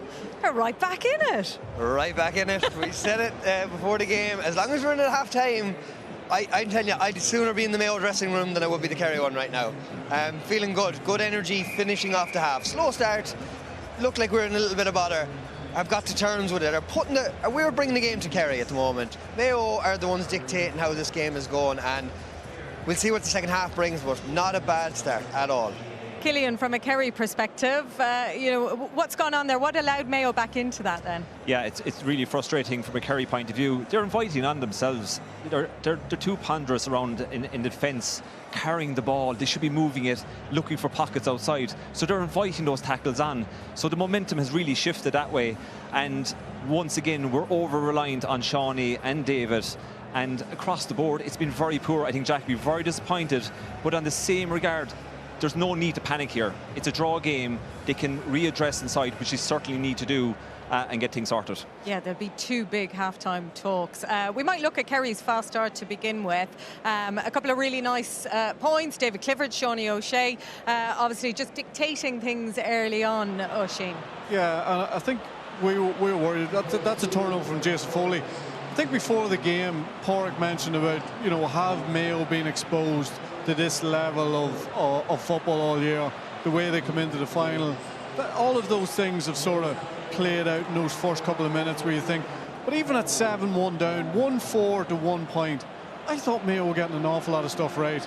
I thought they were challenged for the kickouts. Kerry haven't had this all year. Nobody has put that level of intensity on Kerry as high up the pitch. And look at the hardest working 3 players in the pitch for Mayo are Byrne, 13, Ryan O'Donoghue at 14, and Kobe at 15. Now, it hasn't really happened for Kobe just yet, and that forward line still hasn't fired, but they still find themselves back in the game. Why? Because they just stuck to it and stuck to it and stuck to it, and they forced a couple of chances. And Kerry's start, in any other situation, you'd think, do you know what, this could be anything. But it didn't feel like, to me, it didn't feel like that. I always felt as if Mayo were in the game, they're doing a lot right. The challenge for the amount of kickouts that they've turned over of Shane Murphy's, and added to that then, put a bit of gloss on it right at the end because they started to take their opportunities. It's almost like a carbon copy of the Dublin first half, so that's the warning sign for Mayo in that Kerry can flip, they can flip and they can turn, but every player on the pitch now, especially defensively, they want to take a touch of the ball, they want to have a solo, they want to have a little bounce, they want to go around the man. That's not happening today, and that's where it has to change. Yeah, but there are also moments of magic, and we saw the goal from David Clifford, and I suppose that would be a concern for Mayo in terms of and that was the early concern as well, Mayo conceding early goals in the final as well. Yeah, what we can see here is that Mayo are going short left long, either centre or to the right, so they're bringing Tom O'Sullivan up. But because Mayo are not really as structured, they're kind of being pulled a little bit and there's gaps being created. But that's all you need. Once this man gets on the ball and behind, it's very hard to stop him. As a full-back there, you're doing whatever you can, but even that little dummy hop, most players are probably taking a shot in front of the keeper here. He's just calm and collected, takes that hop, and then the goal's wide open. I just think Donegan McHugh has done as much as he can. He needs a bit of help. He needs McGrail coming in from the weak side and giving him a dig out there and just making it a lot more difficult for him. But as I say, but the other side of that, Oisin, was there was another score, maybe there's a ball in the back post where Clifford, 3 players gravitated to him and the ball was whipped in the back post as well. That's what they do. But I do think you can't underestimate, and I love watching Mayo with the high press. I think it's really different to what everybody do, and it's not because of the new rules, they've always done it, and it's horrible to come out against. And I'm not sure if they're targeting Murphy, because he seems to be the man that generally the crowd noise goes up, and he got away with one. In fairness, he grabbed O'Donoghue down, and the second one then he actually the ref is going to give that. Once the noise goes up, the Mayo fans are like, once they get the decision, the fans are like so noisy. That's going to impact the ref's decisions here, particularly in the melting pot. Yeah. And normally Paul Murphy is the strongest bringing the ball out, so they've really targeted him and they really have tested him. And but Killian, who's really pressed as aggressively as Mayo have? Yeah. I've watched all of the Kerry games so far this year, and yeah, they're very stylish and very good coming out of defence. But they've been under pressure, but they haven't been under this kind of pressure. And nobody presses like that, Oisin. Yeah. Nobody has ever pressed like Mayo press. That's how we do it. I said that at the beginning, courage and bravery, if they come out with that. And you know what you do up here? You can foul up here, you can live on the edge, you can tackle really, really hard. And I blame Kerry for it. Yeah. I'm telling you, they're asking for the trouble. They're going short with kickouts. And you know what? When you start taking solos and nearly arrogantly walking around with the football as if you own it. The referee's kind of thinking, I let them hit you. I let them tackle hard. And that's what they're doing. They're bringing down themselves, and Mayo are loving it. Them lads, if Kerry come out as passive as they did there for the last few minutes, the lads will eat them up like. They will tackle and tackle and tackle to the bitter end. But Pádraig, it's not, sorry sir, it's not the defenders coming out like slow, it's the outlet is not there. The first quarter of the ball was getting moved. That score we just clipped was kick, score. Now they're actually not getting the outlet pass to transition fast. So the defenders are coming out going, oh, I don't have it, and then the head goes down and you're carrying the ball. So the outlet has to be there. So this is some of Mayo forcing it. This is early in the first half where a lot of the opportunities were dropping short. The decisions weren't quite right. The patience wasn't there. Yeah, and look, a lot of that can be nerves, a little bit over anxious, all that sort of thing. But they did settle into it. But these are crucial opportunities that, you know, give them another 5 minutes in the game, take another 2-3 passes out of that, work a slightly more simple score, and then you can shoot over the top. Because you have to give Kerry something to worry about. Look at how high Kerry are. There's no danger in behind. There's no pop pass in, somebody coming off the shoulder. They started to do that a little bit more, and then it gives you the opportunity then to shoot over them. I mean, that's really from Kobe. That's a nothing shot. Look at. He's 18 years of age. He's playing his first All-Ireland final, but still, it's still the wrong option. Yeah. The execution's poor, and then but then all of a sudden, once they get into the flow of the game, and this is it. They start to probe a little bit, and then you can shoot over the top. This is such a big score because I think you're right. Look, you're 5, 6, 7 points down at the start of an All-Ireland final. You do get nervous, and every forward wants to get a score. Every tackle wants to put in. Defender wants to put in a big tackle, so I think that's where them shots came from. But Ryan O'Donoghue to settle it all down for everybody, and then Darragh Byrne to step over this free. Like, for anybody watching, that is an incredibly difficult kick, particularly here in Croke Park. What a strike from such a young lad, and then away we went. And I think it's Kerry that needs to turn the screw here and do what Mayo are doing. You look at Hesh there, and myself and Oisin were talking there during the half. He's on the world of ball. He's bringing and anchoring everything around there, around the arc, setting things up. You can see how he set up Ryan O'Donoghue for that 2-pointer. So he's been a huge player for them on driving forward. Because the last day we tracked Paddy Clifford's possessions, because we expect him to have a lot of possession. Nobody's had more possession in that pitch than Enda Hession, all over the field. But can I just single out McGrail? Yeah. Okay, when Paddy, he's not tight against Paddy Clifford. He's giving him 3 or 4 yards. But as soon as he gets the ball, he's engaging. He's putting him under pressure. Paddy Clifford is having an influence on the game. He has played in some nice passes, but he's nowhere near as influential as he was here the last day, and that's because McGrail, every time he gets the ball, he's not tagging him full time, but he's getting pressure on him. He's getting a little bit of heat on him, and Paddy's just not having it all his own way. Yeah. Killian, what do you expect to change from Kerry then? Yeah, I just think that they have to move the ball quicker. It's the tempo. They're just playing too slow, too passive. And it's all of these plays that Pádraig was just talking about. So they have to move it quicker. It's the out ball and transition it. When we saw that play, that David Clifford got that score with 3 passes down the sideline, it's that type of transition. So Kerry need to stick at it. It's not doomsday yet in that sense. Like, obviously Mayo are well in this. It's no harm. It's no harm. We need this. But Kerry do have to look at it, and they do have to look at the bench. Okay. There's guys that have to be sharper. Yeah. Right. Apologies, coughing into the microphone for you all. That's not nice for everyone watching at home. Right, let's get up to Conor Phillips, who has some special guests beside him. Whether you're watching this in Magherafelt or Manchester, it doesn't matter. We're absolutely loving the drama. Now, one of the things about the famouses from the telly and from your internet and stuff is they always come across as nice and calm. Jarlath Regan from the Irishman Abroad on Instagram, he always come across as calm. Yeah. Not in the last 20 minutes of today. What a half. Could you ask for anything more? It had everything, didn't it? I mean, I couldn't stay in my seat. I don't know about everybody at home, but it's been amazing. It has been excellent. Deirdre O'Kane, you like a bit of drama on your podcast, right? You do. Oh, yeah. No, I like drama, full stop. What did you make of that? My nerves are shot. My young fella's going to kill me because I am screaming into his ear. Elbow. What's happening? Was that a point? Yeah, you have become that embarrassing mammy, but that's what it's about. It's about making the noise. It's about being here and enjoying it. And what did you make of it? Because there was about a 20-minute period. We all went, all right, that's it, done and dusted then. Yeah, no. I mean, it did feel like that, didn't it, for a minute? But my God, like, they had possession. They had most of the possession, Mayo. And now I think they know they can win it If you go in with a point in the difference at half-time, you know you can win it. So I'd say the second half is going to take the roof off. Yeah. So is there a roof? Well, we kind of got a half roof hanging over the top of us. Now, so you're in the midst of it. You're trying to win. You're trying to get one over on your opponent. It sounds like an episode of The Traders. And here she is, the lady who actually got over the line in that. Come on, tell me, how do Mayo, if that's your preferred team, get over the line today, or potentially Kerry?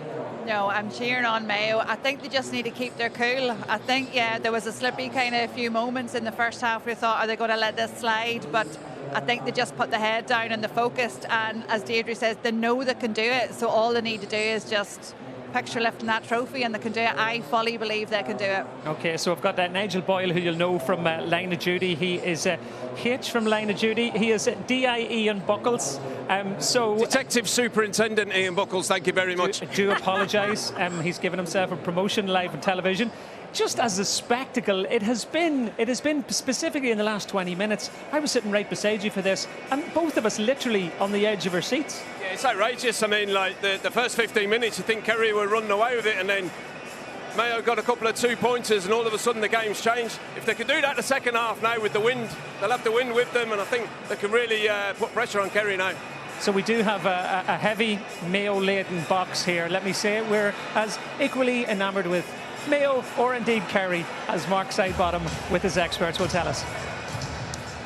Well, as is my wont, I've been truffling for some snippets, and just before we hear from the lads, an update on Dylan Casey. He went off after 25 minutes as a blood sub. And remember Dylan Casey picking up Kobe McDonald, and Dylan Casey has outscored Kobe, got the first point of the match. Dylan Casey took a really bad knock. I think he was in a collision with Coyne, I'll call it the collision, and it's the nose and the mouth. They've checked his teeth, they've had to staunch the blood flow, and I suspect that we will see him come the second half, and Kerry will know that they need him. Other thing that happened really late in the game, 35th minute there, Ryan O'Donoghue back in his own defence, and he had a little nibble at David Clifford, and such was the concern amongst Jack O'Connor, etc. here, that they said just ready Keith Evans just in case. But look, Clifford will come back out for the second half, lads. That's the updates and that's the snippets, in case he was making a big impact. But talk to me about the tackling and the intensity, not least from Mayo. I'm going to bring up Tyrone man again here, Paddy Talley. That's written all over it. Paddy Talley's press, Paddy Talley's training, 2 weeks training. It's just, the only thing I would say is when you're holding them, the first couple of tackles, Mayo foul, don't be the dope that comes in the third man tackle. Hold them up, and they've started to get scores. And the referee's seen that they're pressing and forcing Kerry to carry it too long. That's what's needed all over the pitch, and it's going really well for them. I had given Tommy Conroy a premature position to the starting, but interesting that after 20 plus minutes he was in, and a pretty ruthless Randy Moran. Yeah, what a score as well. You know, we weren't expecting that. You went to Hawkeyes, nearly always in need. What a moment. But I got to admire the courage of Mayo. You know, 140 a point down that opening quarter. You can see that there's a serious belief. They've come here to win the match, and I'd just like to mention the crowd, Sadie.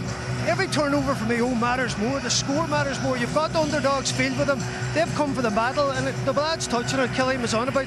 Kerry are trying to play control football. You can't play control football anymore. This is about all-out attack. This is about going for the game. So Kerry now are sitting waiting to be hit. So Mayo are up in the intensity and coming after them.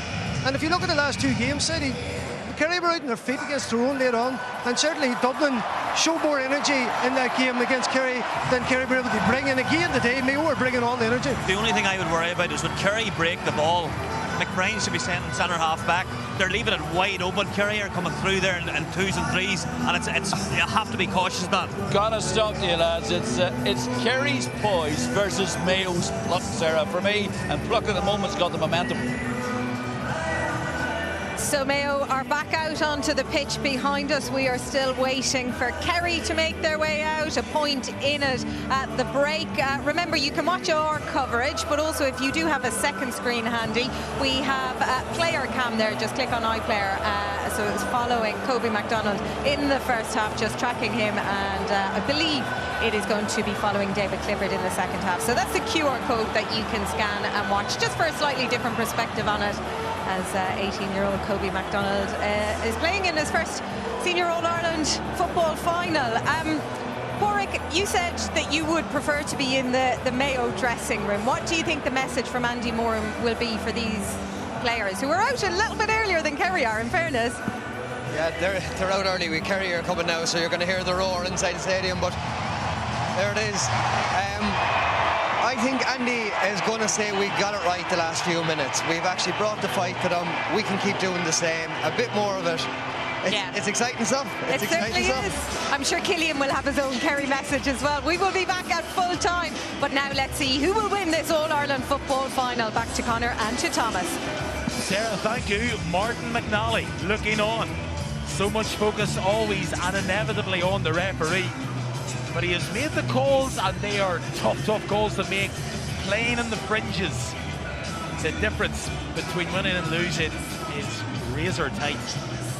What a first half. It has been absolutely fabulous. Who knows what is going to unfold in front of us over the next 35 minutes. And you know what? Isn't that a beautiful thing as the ball's thrown in straight away, and Mayo win the breaking ball. Ryan O'Donoghue forcing it into Conroy ahead of his man. Slips the pass into Kobe McDonald. Decides against it, pops it back yet again.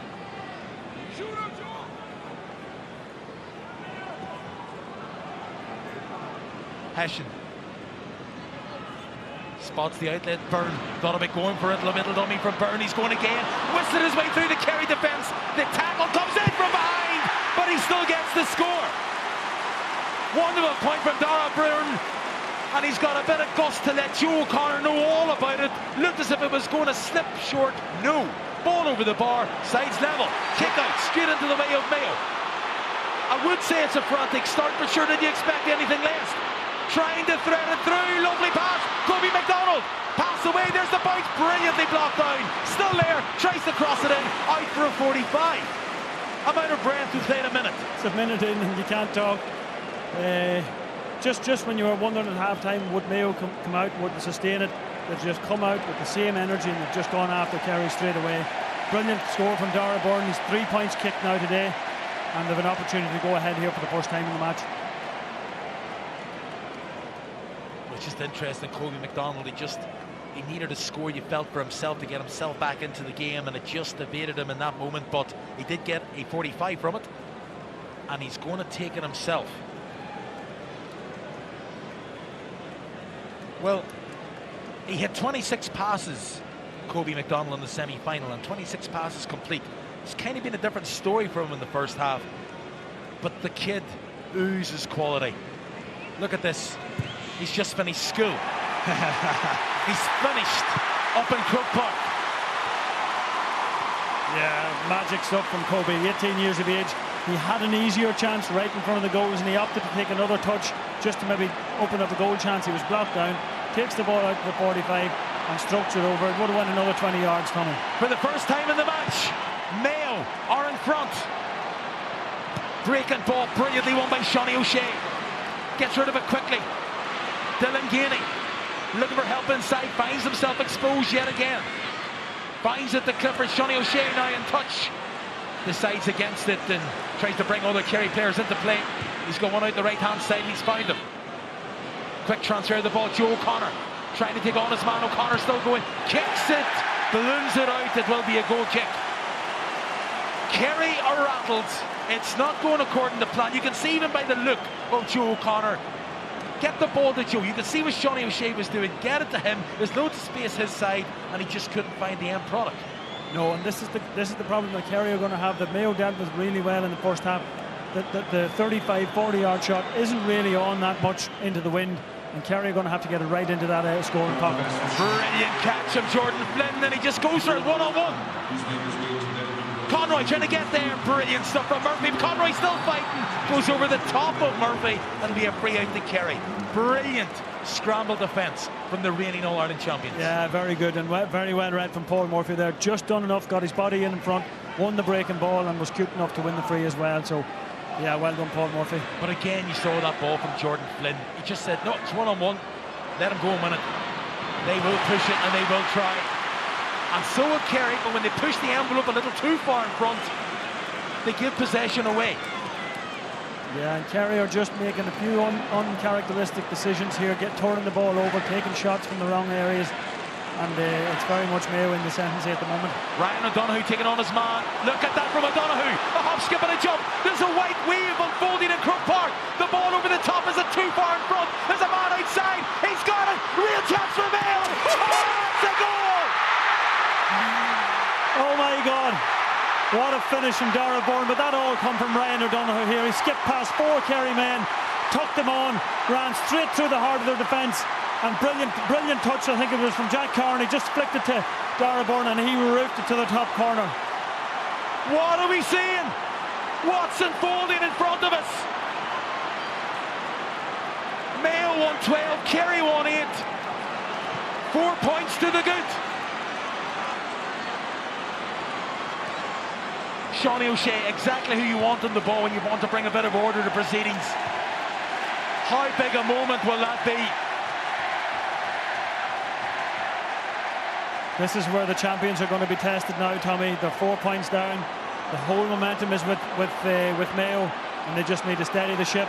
Paddy Clifford dancing and jigging in Croke Park. Brilliant stuff from Clifford, and brilliantly looked when he was going over Kerry. Got rid of the ball quickly, popped it over a Mayo player's head.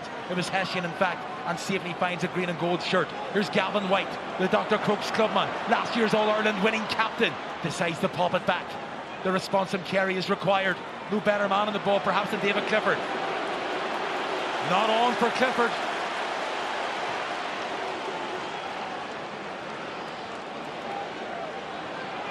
Keith Evans spits the ball out. Gavin White again. Lovely transfer of the ball. Seanie O'Shea goes to the kick. It is the wrong side of the post.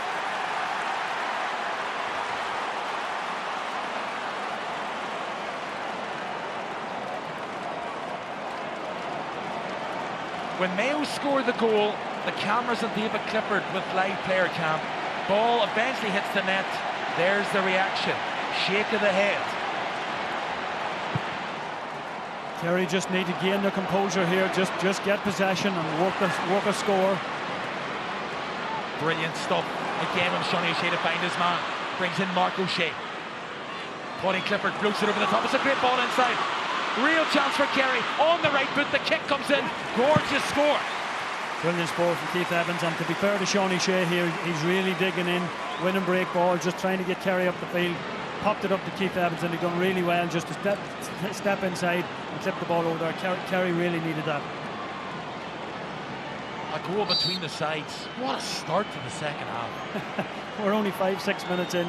It's listen, I don't know why we're surprised. This is Mayo. This is what they bring to the championship. Brilliant catch, brilliant kick. Jack Livingstone's kickouts have been absolutely superb. Racing down this right-hand side, perhaps running out of room. Player goes to the ground, he's going to need help, finds it. Conroy. Finds Jordan Flynn, shaped up as if he was going to go for it. Ryan O'Donoghue. 2-point specialist Carney decides against it, brings a teammate into play. Outside of the boot. Has gone for it. No. The ball is wide. Just wide from Endahashian there. Listen, it's the right decision. Andy will be encouraging these boys to take them shots on. Endahashian will back himself, just let wide at the right-hand post. But to be fair to Endahashian, he's been heavily involved in the game for Mayo. He's really carrying the fight to Kerry. I think he's the man on the field with the most possessions today, Tommy. And he's been covering every blade of grass at Croke Park so far. 26 possessions for Endahashian. He has been the top ball carrier on the field, of both sides that is. Breaking ball, goes loose, and again it's White hands that get it. Jordan Flynn finds Ryan O'Donoghue. I thought he was just going to whack it in. What a pass. Continuation of the run. This is gorgeous stuff. Jordan Flynn with a kick off the left boot. Has he hooked it around? I think it's gone wide. They've gone to Hawkeye. I think Jordan Flynn himself knows he ran away. He wasn't looking for it. He wasn't protesting for it. I think he in his own head knows that he's just caught that off the side of his boot and it's just tailed wide.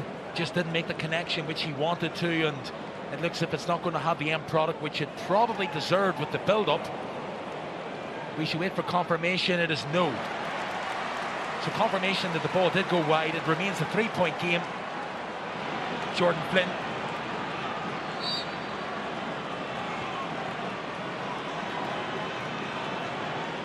Shane Murphy. He has played more championship minutes than any other player on the pitch this year.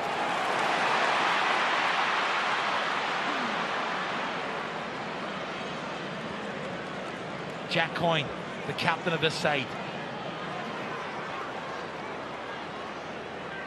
Carney again, linking the play. Just the ability of Mayo to secure primary possession from Kerry's kick-out has been utterly remarkable. When you see the size and the physique of Kerry, how they've been able to do it, the ball inevitably breaks, but Mayo just seem to have enough bodies in and around waist height to scoop in and pick up the ball. And that's been the basis of how they've got so much possession in the second half. Kobe, has he got it? Kobe for 2 in Croke Park. I don't think it was Kobe. I think it might have been Jack Carney again for another 2-pointer. It was the 2-point specialist. The way he shaped up nonchalantly to the outside of the boot, you thought Kobe's gone for it. No, Jack Carney will take that. It's the second 2-pointer of the game. What a kick.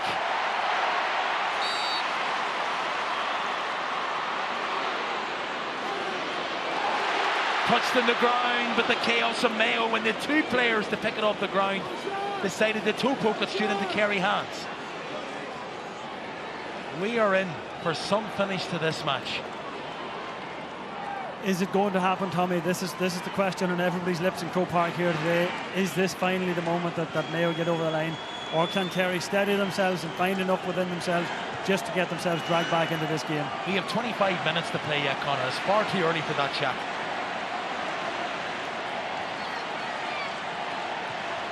Gainey did really well again. The way in which Paddy Clifford manoeuvres now. If this goes over, keeper comes from it, tries to keep it in play, goes out for a 45. Clifford he's done pretty much everything that he can do. He is so difficult to pick up. The way he twists from left to right, almost at a right angle, without having to take any forward step, so tricky to actually stop. It's very tricky to stop, but one thing everything he's done today, every possession, every time he's got the ball, everything he has done has been under pressure. Owen McGreel has been absolutely brilliant on him to this point in the game. He's shattered him, he's tracked him, and he's made life difficult for him at every possession. Paddy Clifford will take the resulting 45 himself off the left boot as County needs it. Brilliantly strikes it over the bar. Brilliant kick from Clifford. Under pressure, but playing his way into the match. There is the view ahead of Jack Livingston. Try picking a white shirt out of that. He's going to come long to the right here for an overload. Breaking ball.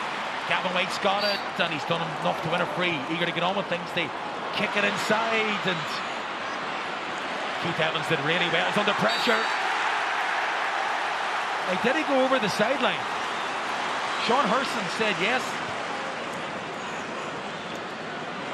The pressure of Mayo to turn that ball over. It's almost beyond words. Again, the question, how long can they keep that up? Here's Kobe McDonald. One chance he has on his wrist. He's still going, nearly slips. He's going to go for it. Kobe McDonald drops short into the hands of Shane Murphy. Brilliant catch again from Murphy. We've seen that so often today, but that's the first time we've seen it really drop short in the second half. Brilliantly smothered by Kerry. They build again. Give it away, and then they win it back. Joe O'Connor gets it. All of a sudden there's an overlap. Dara Burnley has it. Needs support. No, he doesn't. He goes himself. Jordan Flynn. Ryan O'Donoghue weaving his magic. O'Donoghue goes, brilliant tackle from behind, and it's going to go out for a goal kick because it came off O'Donoghue at the very end. Kobe McDonald just saying to him, should have slipped it. Yeah, you thought the right man had it. He was making an approach on the Kerry goal, and just at the right moment, the hand in there, brilliant tackle just to knock it away from Ryan O'Donoghue, and he ends up tipping it out over the line himself. But this is frantic stuff. Isn't it great in life when you don't have control of a game anymore? Breaking ball, not for the first time today. Jeremy O'Connor comes in. The Ballintubber man just wreaking havoc in there for breaking ball. Turnovers 1, 11 apiece. big thing that's sticking out here is that Mayo are really going after this Kerry kick out. They've won 3 or 4 this half already, and they're really penning them in. Kerry under massive pressure on their own kick out. And that wasn't supposed to happen. Kerry were meant to win their own kick out.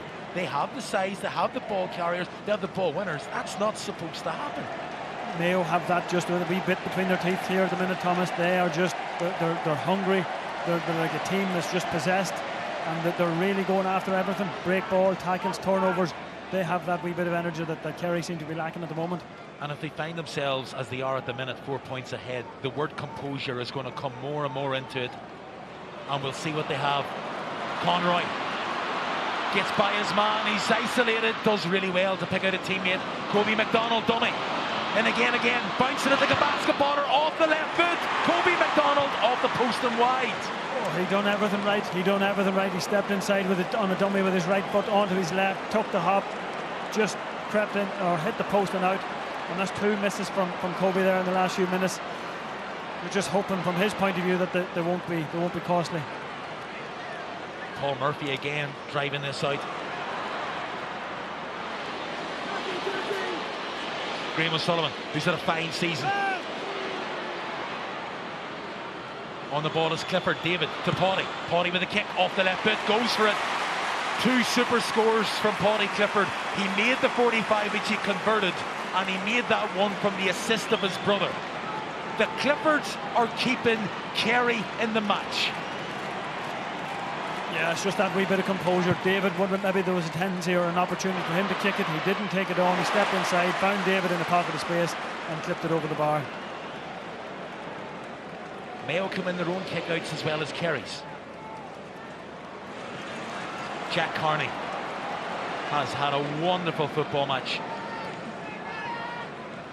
Kickouts, bottom left-hand corner of your screen.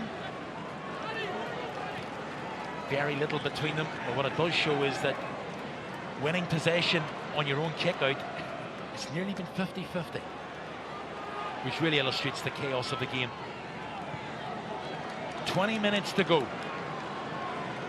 20 minutes that could deliver one of the biggest moments in Irish sport in decades. That is not an exaggeration. Ryan O'Donoghue outside the arc. He's gone for it. Ball goes left and wide. Yeah, and if there's one man, you can see O'Donoghue's reaction to that himself. He's disappointed. He knew that was a free shot for him under no pressure, and he tailed it wide at the near post, and he'll be disappointed with that. They've had chances now in the last few minutes and not taking them. Dylan Guinea has had an unbelievable championship. Didn't go according to plan in the semi-final. Hasn't quite worked out today, but what a player to bring on. Tomas Kennedy of the Cairns O'Rahilly's club with the great Tommy Walsh. David Moran, a player linked with a move to Australia and has all the ability in the world, is going to have to come on a little bit earlier than expected and make an impact. Breaking ball, won by Paddy Clifford, under pressure, wins a free. Eager to get on with things, trying to play it over the top to David. This is one-on-one, player goes to ground, real chance for Clifford! Thumps it, then thumps it over the bar. Not the worst thing that could have happened from a Mayo perspective. Once player slips. Yeah, listen, David had goal in his head. He slammed it over the bar there. But as you just said a few moments ago, Thomas, it's the 2 Clippers that are keeping Kerry in touch here. Mayo have had chances to extend their lead down one end, but every time Kerry have got possession, it's one of the 2 boys that have kept them in touch. That scoring efficiency slips below 50% for Mayo. Breaking ball won by Tomas Kennedy. Finds a Kerry shirt. There's a man inside if he can be found. He tried the pass, but it's too far in front, is it? Brilliant defensive work. The captain, Jack Coyne, leading by example. Is he going to get his hands on Sam Maguire in 20 minutes' time? We've a long way to go. Sam Callanan to Kobe McDonald. Dinks it in the front of Dara Byrne. Byrne is a man running inside. Changes direction. Gets rid of the ball before he's clobbered.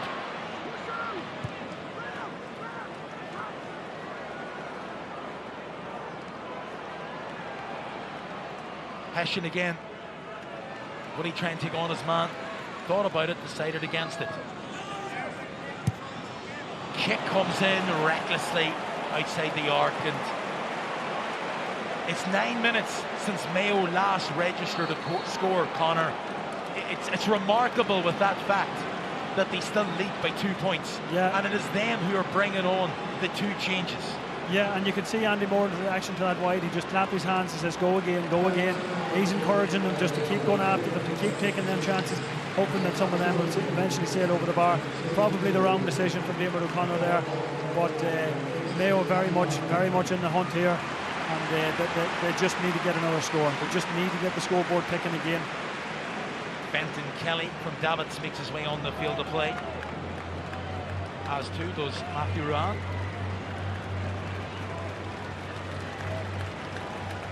Paul McGreel is the man to make way, so too is Rob Tui. Andy Moore, his first year in charge of Mayo.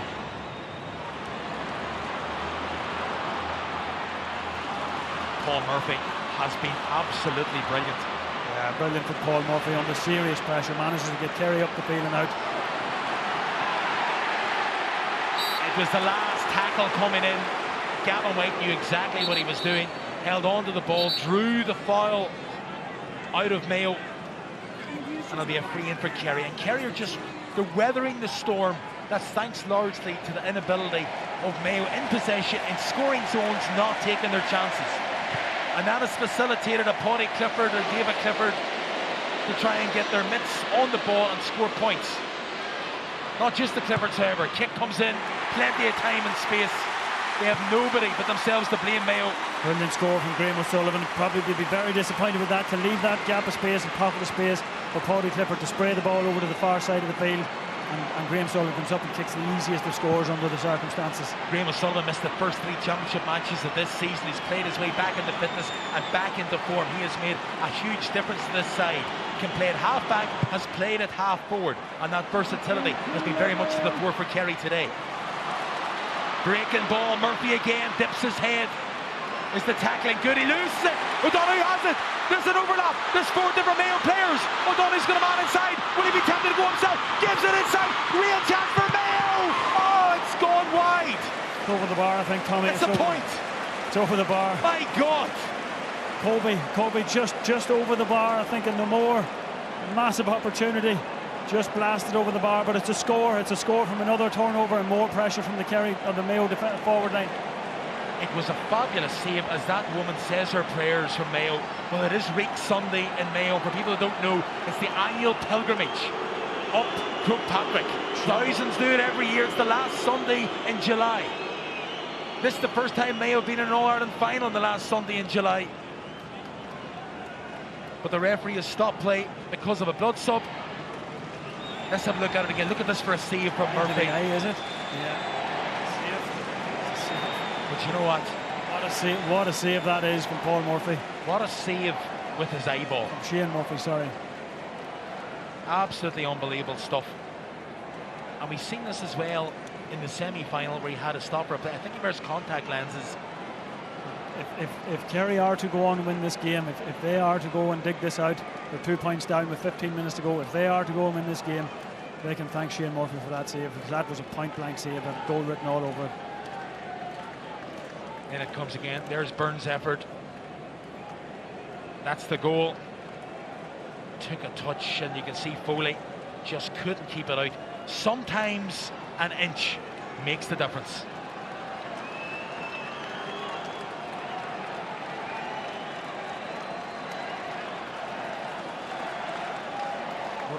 Well, there you go. That's not too often you see that. A change of jerseys because Rory Brickenden was wearing the wrong shirt, which is utterly remarkable. He was wearing number 18, was he? Yes. I remember seeing 18 coming on. I couldn't see Paddy Durkin. Because you know Paddy Durkin when you see him. Burn in there. Big call from Martin McNally. He had blown it before that. Martin McNally had blown the 3 before that. It wasn't on that foul. 15 minutes to go. Who knows what's going to happen? Well, I certainly don't anyway, Thomas. Graham O'Sullivan playing himself into the match superbly. It's a 2-point game. Mark O'Shea. Keith Evans continuing his run.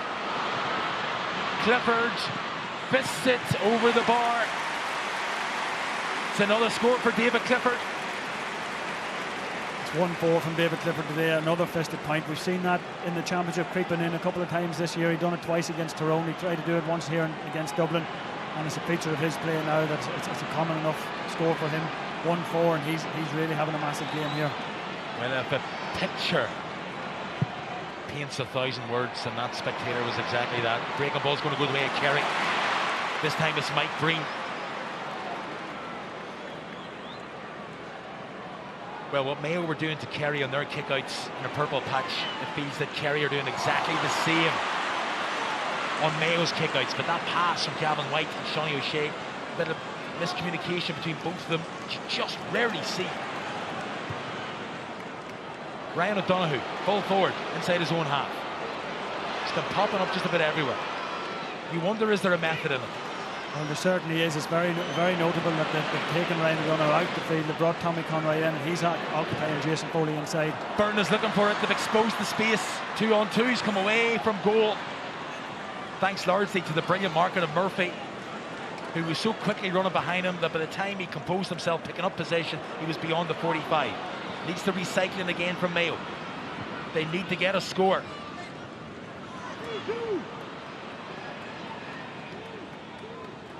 They lead by a point. Trying to take the fight. The kick comes in. Is it over? What a point! Celebration to match him, Jordan Flynn. Look at that! And look at that! Brilliant score from Jordan Flynn. He missed one a few moments earlier in the second half. Stepped inside onto his favourite right foot, drills it over the bar, and comes out and raises the Mayo crowd even further. Inspirational stuff from Jordan Flynn. But Dermot O'Connor makes way. Conor Loftus is the player that came on. Conor Loftus has already scored a goal in Croke Park in this championship season. The last time he was here with the club was leading Cross Malina to the All-Ireland Intermediate title, where he scored the winning penalty. Finds himself in possession of the ball now. Hugely experienced player to bring in at this moment. O'Donoghue.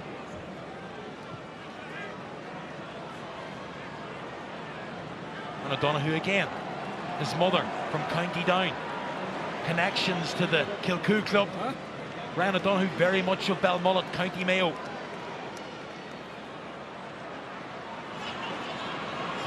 Loftus, lovely pass inside, lovely change of direction from Kobe, goes for it off the right boot, and Croke Park has found its voice. What a score from Kobe McDonald. It's just the pace, and he's taking you on all the time. He steps inside onto his right foot, missed a couple earlier on, no bother. 18 years of age, give me more of it, and clips it over the bar. Brilliant stuff from Kobe. It stretches the gap to 3.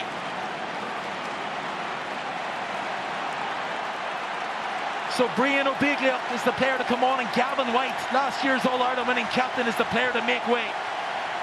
Kerry are emptying the bench because they have no other alternative. Shane Murphy surveys his options. Has had the most outstanding season this year. Kick out in the middle of the park. Players go for it. Joe Connor goes for it. Goes into Kerry hands. What a brilliant take from Keith Evans. Keith Evans is done for over carrying. Superb tackling from Mayo.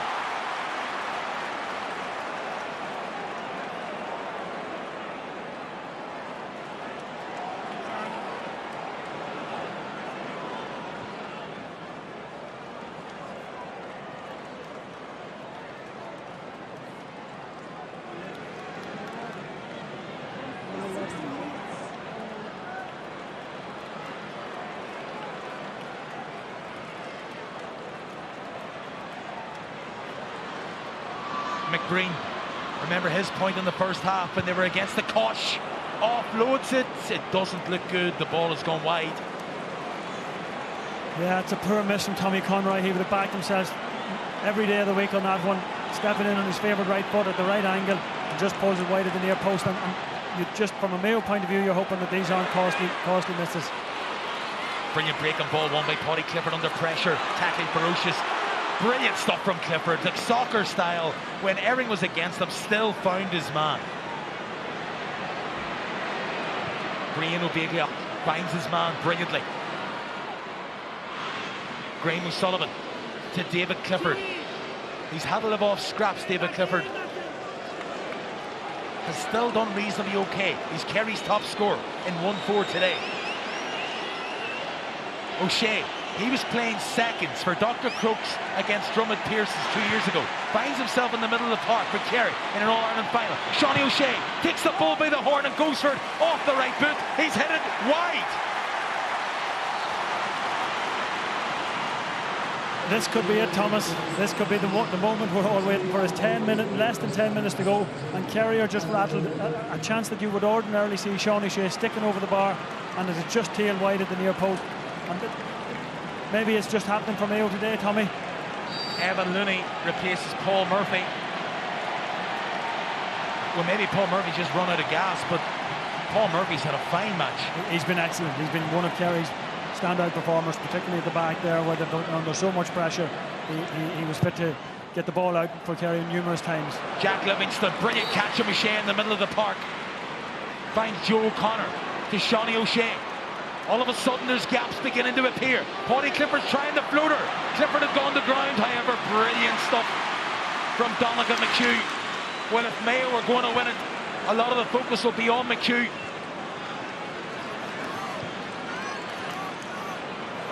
Pressure from the Kerry forwards, trying to stop Mayo coming out of the ball.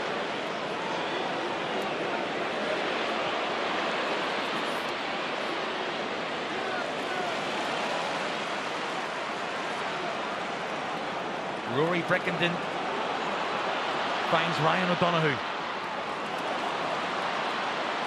Ball over the top to Jack Carney. O'Donoghue might just go for it. He's going to go for it. Ryan O'Donoghue outside of the boot for Mayo. Oh, it's going to happen. It's heading that way, Thomas. Kerry are going to need a massive response in the next 8 minutes. Mayo are just dictating all the terms, and what a score from Ryan O'Donoghue. That is player of the year we're watching right now at the minute. Fantastic score from Ryan O'Donoghue. Andy Moran looks on. You wonder what he's thinking. He wouldn't be a human being if there's a shiver of sweat going down his spine. It's another break on ball one. Dara Byrne has it, gives it inside. There's a man outside, but Donoghue won't give it. He's charged down by Foley. It's a 2-point opportunity for Mayo. Are we about to see the unthinkable? Ryan O'Donoghue kicked that 2-pointer, Thomas, from the exact place he kicked the 2-pointer against Louth in the last kick of the game here. And he just sailed it over the bar, and now he's going to have another chance to extend Mayo's lead to 7 points with less than 8 minutes to go. Again, the player cam shows the response to David Clifford. You wonder what he's thinking. Again, ice cool. You know, by even looking at him, he'll say, this isn't over yet. And if Ryan O'Donoghue manages to nail this, Thomas, it could well be. What a kick. What a kick.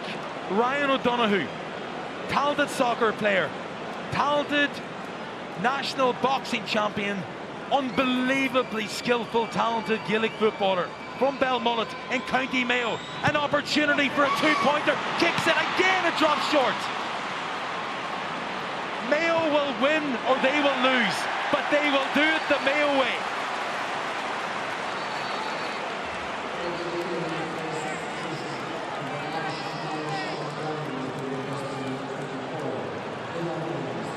Micheál Burns is on the field to play a forward for a midfielder. Jack O'Connor knows they've got to go for it.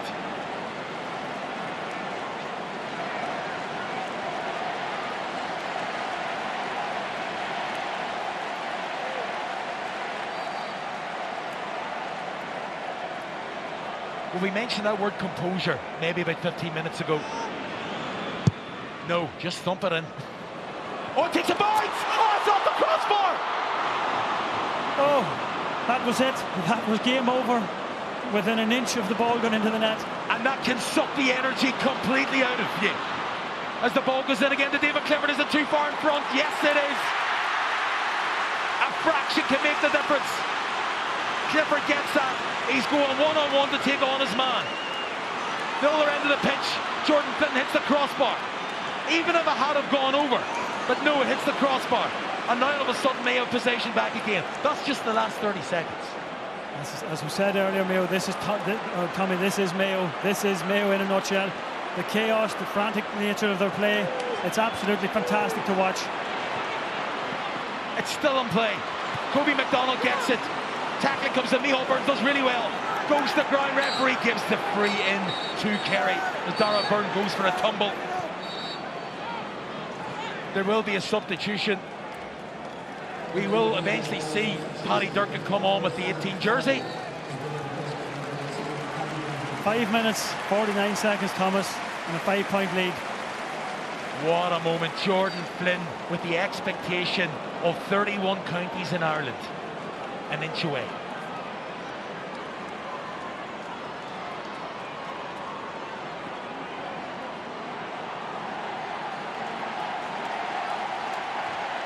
Just over 5 minutes to go.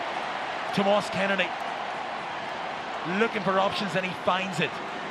Bruno Biglia, who was here with his club just a few months ago, winning All-Irelands on Gaeltacht and Dingle.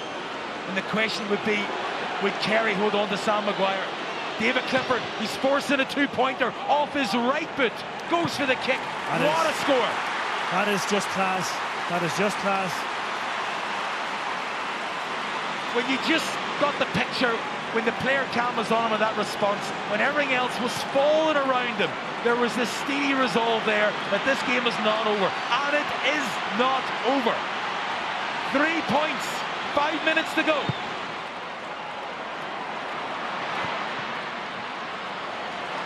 Breaking ball to Joe O'Connor. He just palms his man off rugby style and secures a bit of space for himself to find the pass, which he does.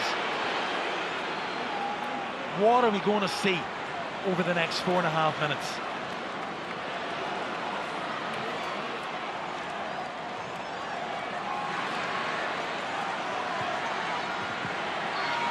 Brilliant turn inside again from Keith Evans. It's had a fine second half.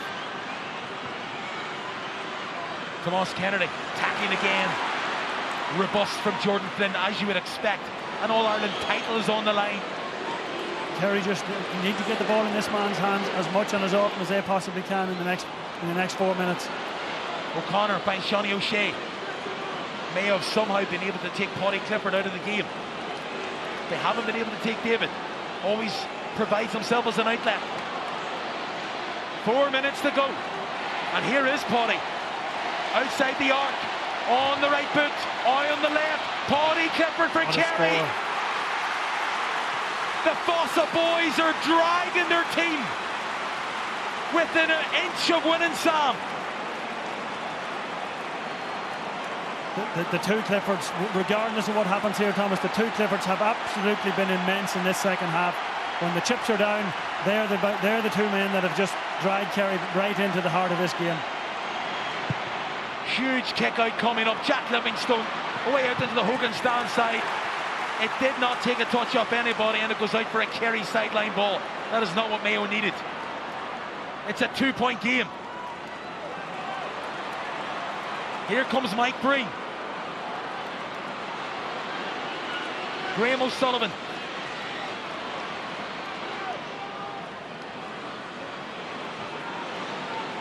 Three minutes to go. Shawnee O'Shea. Outside the arc, David Clifford thought of it going for it. I don't know if that was a brilliant bit of skill. That was just a brilliant bit of skill. He knew he had double bounced it. He had the presence of mind just to tip it back up into his hand and keep possession. The speed of thought, apart from anything else, to do that in that moment, in the pressure cooker. The fella doesn't even feel pressure. You should know that by now. Neither does this man. His older brother Paddy. We're feeling it up here, Thomas, I can tell you that. Clifford tries to give it outside, palmed away, but straight into Kerry hands. Joe O'Connor now in possession of the ball. 2 minutes, 10 seconds remaining. 2 points between the sides. Clifford for the two-pointer. Goes for it. It's the wrong side of the post. We're 2 minutes away, Tommy. 2 minutes. Can Mayo just get possession? Possession is everything here now for Mayo. They need to get possession here on this kick out. Are we about to witness sporting history? The All-Irelands come round every year, but none like this. None with Mayo. None with 75 years since their last title. But there's still a bit of stuff to do, and they're giving the ball inside to Johnny O'Shea, who offloads the ball. The tackle comes in, the referee says no free. Paddy Clifford now has ball in hand. Spots the player out this right-hand side. Loads of time, loads of space. Decides against it, gives it to Clifford. David Clifford, that is, back to Paddy yet again. What a match we're having. Kerry need a two-pointer, Tommy. It's a two-pointer or nothing here for Kerry. Time running out. Just over a minute on the clock. The wind is just coming against him. It's not the percentage kick to go into Hill 16. Johnny O'Shea, he's going to go for the kick. It's going to go short. Keeper comes from it. Breaking ball. It's Mayo's day, Tommy. Mayo. It's going to be Mayo's day. They've got to compose themselves for 50 seconds. Ball over the top to McBreen. It's going to happen for Mayo. Of all the things we've seen throughout the years, we never thought we would actually see it. Mayo win this Sam Maguire. 1951 has been the last time. Kobe McDonald, he's skipping his way through. Oh my God. Chance to finish off in style. Mayo are going to win the All-Ireland. Holy God. Have you ever seen anything like it? We're 10 seconds away and Mayo are the All-Ireland champions. This is unbelievable. 3 points down. Kerry have got to go for goal. The ball is over the sideline. The linesman says no. He's dragged out. It's all over. Oh my God. I can't believe it. Mayo are the All-Ireland champions of 2026. Drink it in. Feel it. Andy Moran can walk on water. Kobe McDonald, he was at school a month ago. Now all of a sudden that man on your screen, he can't take it in, and neither can any of us. Of all the things we've seen in our lives, has this topped the entire lot? There's the two brothers, Jordan Flynn and Kobe McDonald, embracing. We thought, we hoped from the outside looking in, and that's no reflection on the brilliance of Kerry. They are an outstanding Gaelic football team, but no team in Ireland has lost more All-Ireland finals than Kerry, because they've been in so many more. But the day belongs to Mayo. The Saw Doctors will reverberate around Croke Park in just a moment.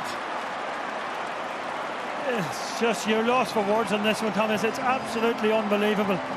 The hurt, the amount of times that Mayo have been here and come up short, and the one day they're told that they couldn't do it, they come up here and produce a performance like this. Andy Moran has the performance, the tactical masterclass that he put on here today in getting his team ready for this. It's absolutely incredible, and to a man, Mayo performed the way they did. It's hats off to Mayo. It's absolutely fantastic. I have never seen anything like it. The underdogs have performed, the underdogs have won, and the longest famine, which is 75 years, is now into the past. Kerry 117, Mayo 120. Mayo have won the Sam Maguire.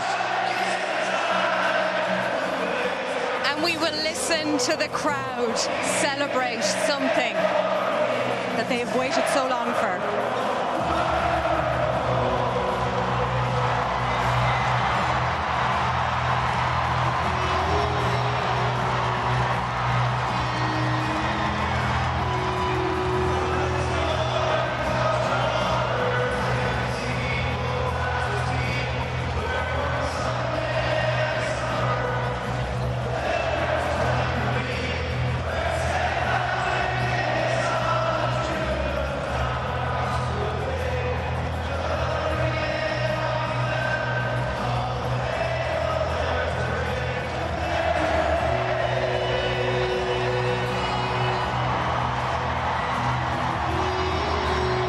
These are special scenes here at Croke Park. You can see the emotion in the players, in the management team, and in all the fans that are here, and in one person beside us, Porek. You have tears in your eyes. I mean, watching you celebrate that, you all dared to dream, and I don't know if this emotion lives up to what you ever dared to dream this would be like.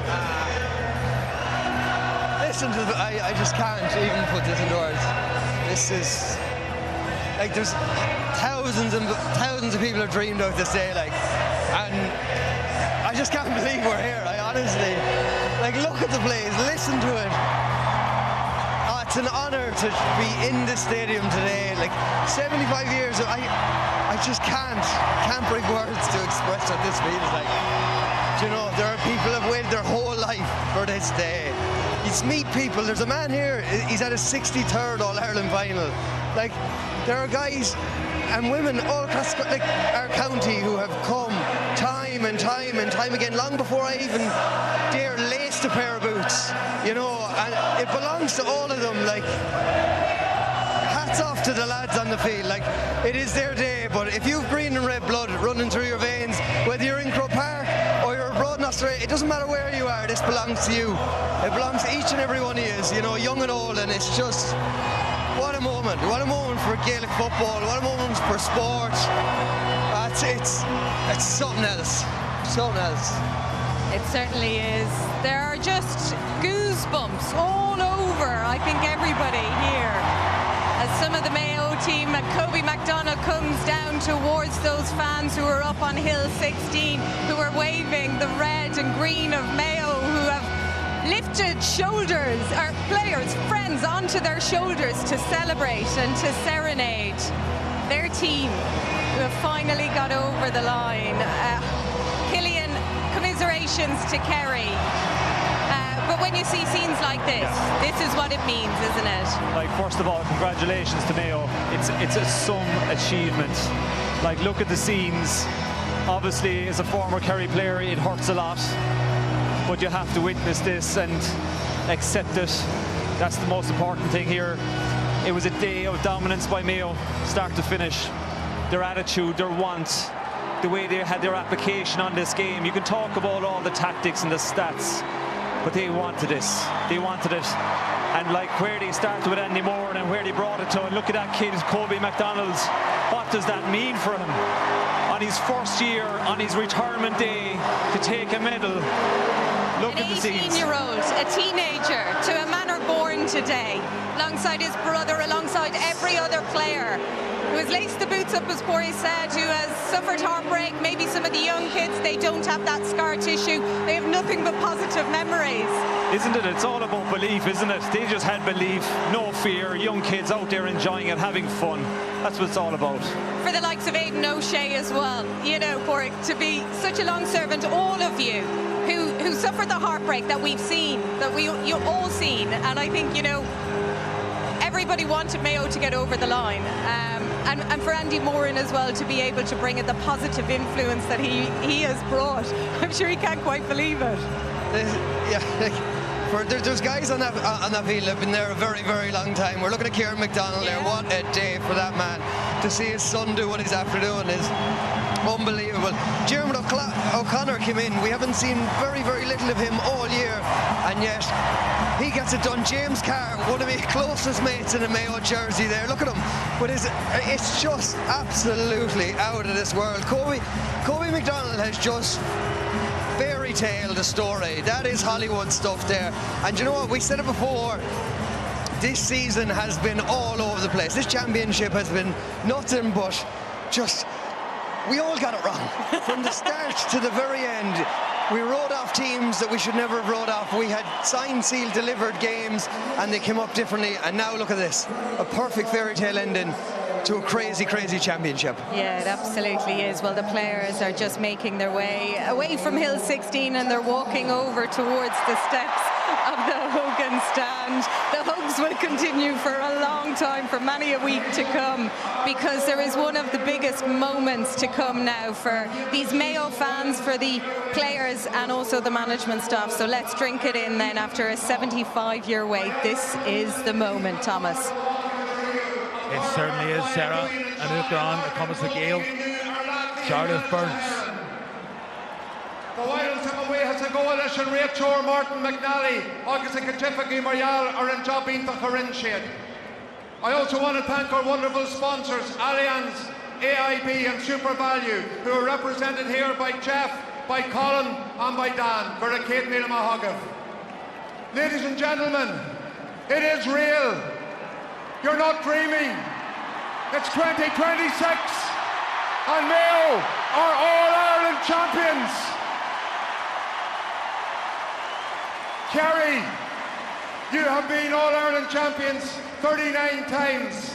You have been wonderful All-Ireland champions last year, and I know that you will be back. You are a young team, and I don't even think you will begrudge this moment to Mayo. But 1936, 1950, 1951, and now 2026, it's Mayo's year. Fabulous scenes, fabulous. For 75 years, you have prayed to Our Lady of Knock, and today Our Lady of Knock has answered your prayers.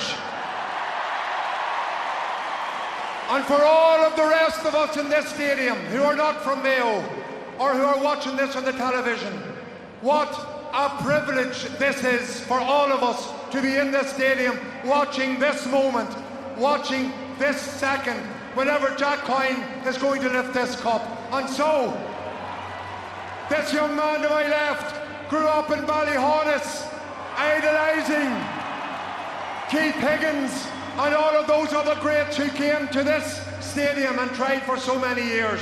And now it's his turn. And it gives me great pleasure to present the 2026 Sam Maguire Cup to the captain of the All-Ireland champions, Mayo, to Jack Coyne. 25 years on the planet, Jack Coyne. He will never get a feeling like this. Mayo have won the All-Ireland. 75 years has gone and never to be remembered again.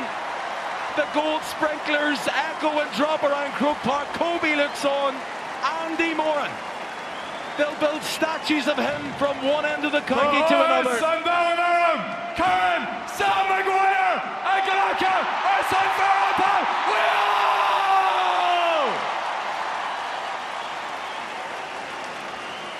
I am absolutely honoured to accept the Sam Maguire Cup on behalf of the Mayo football team and the people of Mayo.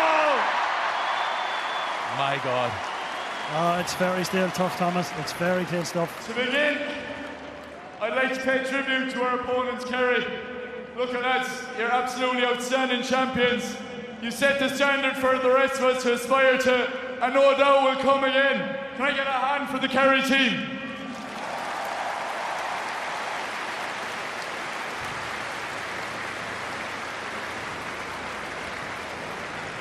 To the referee, Martin McNally and his officials, thank you for refereeing today's game. It's never an easy task, and you did it outstanding today, guys, for both teams. You let it go, so thank you for your contribution to this.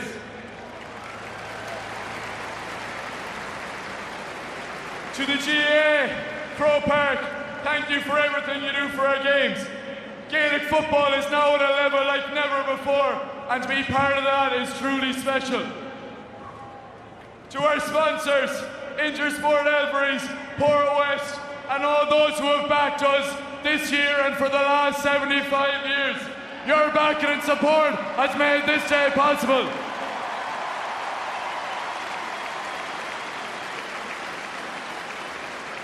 To our county board, thank you from the bottom of my heart for everything you've done.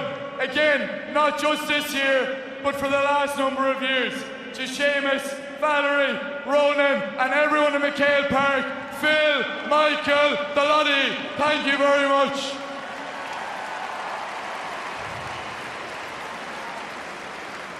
To those players and coaches who wore the green and red in years gone by, you've inspired generations.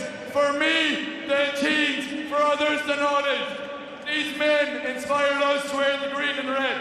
You have laid the foundations and inspired and shown us what it means to play for Mayo. I hope we honoured your legacy today. Kieran MacDonald in the crowd. Proud of his son, Kobe. Proud of Andy A special Moran. mention must go to those Mayo people who are no longer with us, who dreamt of this day. We again hope we made you proud. To our families, partners and wives, we thank you. You have shared this journey with us been there in the good and the bad. Nobody else understands what this journey has been but you. We're eternally grateful for what you do for us, and I cannot wait for the next few weeks and months with all of you.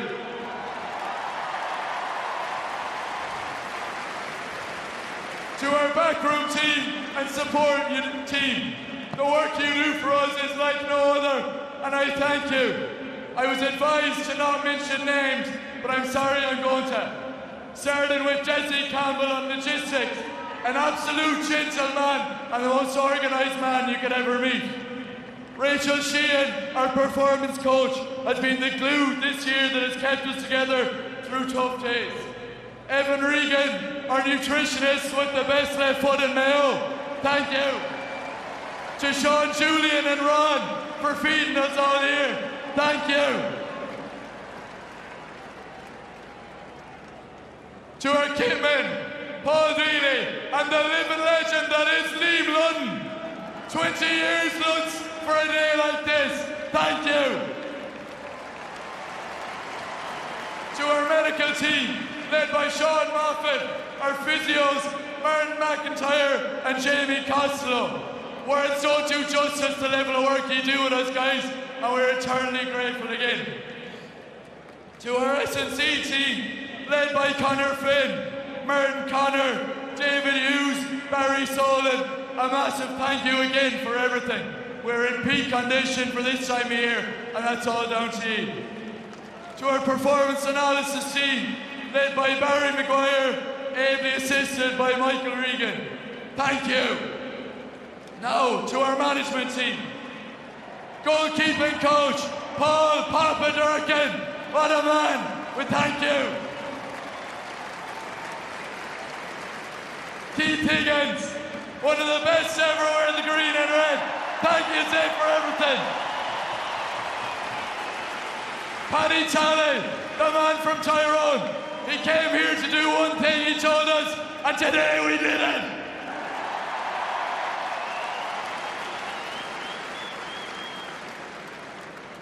To Cullen Boyle, a hero to so many of us growing up, and an absolute legend, a warrior who never took a backward step, and I'm incredibly proud to have been part of our group.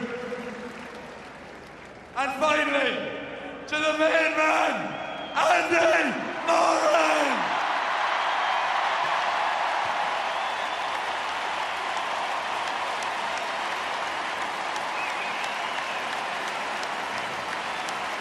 Words do not do this man justice. From our first meeting with Andy, it was clear where this group was going. From day one, not only did you challenge us to become better footballers, but also better people. I thank you for everything. I'd also like to thank his wife, Jennifer, son, Ollie, and daughter, Sharon. Thank you.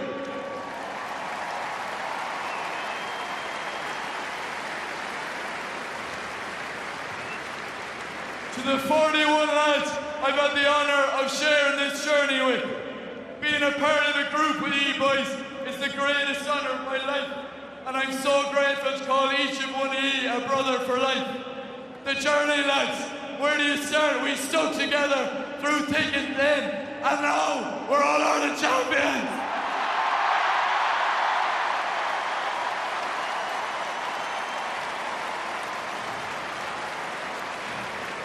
And finally, to the people of Mayo!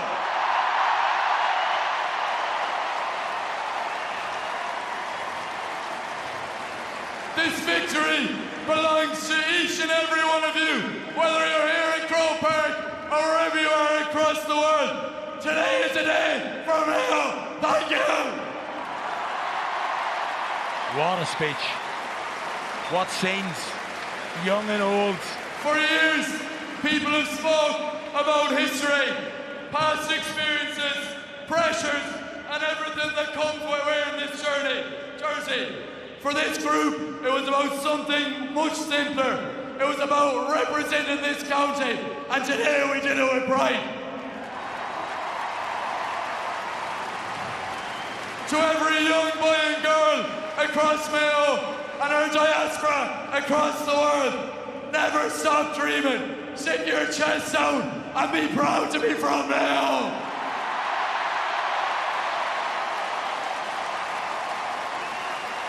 Finally, one last verse. The wait is over. Sam is home. Mayo blue. Oh, the green and red Mayo. I can see it still. What a speech. What a captain. What a moment in history and what a scene unfolded in front of all of us. Since Mayo last won an All-Ireland back in 1951, they have appeared in 11 finals and lost every single one until today. Today, the famine ends. Mayo are the All-Ireland champions. Mayo for Sam. Mayo is Sam right now, Porrick. A wonderful moment for Jack Coyne to get that speech and to have just thanked everyone so magnanimously and enjoyed the moment of talking to everyone here and talking to everyone all over the world who will be supporting and just drinking in these scenes. Yeah, and fair play to him. He wasn't going to leave a single person out, and he took his time. Do you know what? If you've waited 75 years to do something, I think you're perfectly entitled to take your time. It really is. It's hard to grasp the magnitude of this for the people. You can feel the energy, the vibration inside Croke Park today. Like, I think you were talking about it there, that even the Kerry fans have stayed around, like they're still here. It's a lovely touch, isn't it, Killian? Yeah, everyone has stayed in to watch this moment, a historic moment in Irish sport. Just shows what the GA is about. And I'm proud of the people of Kerry to stay here and to witness this, and you could see the full stadium full. It's not the norm.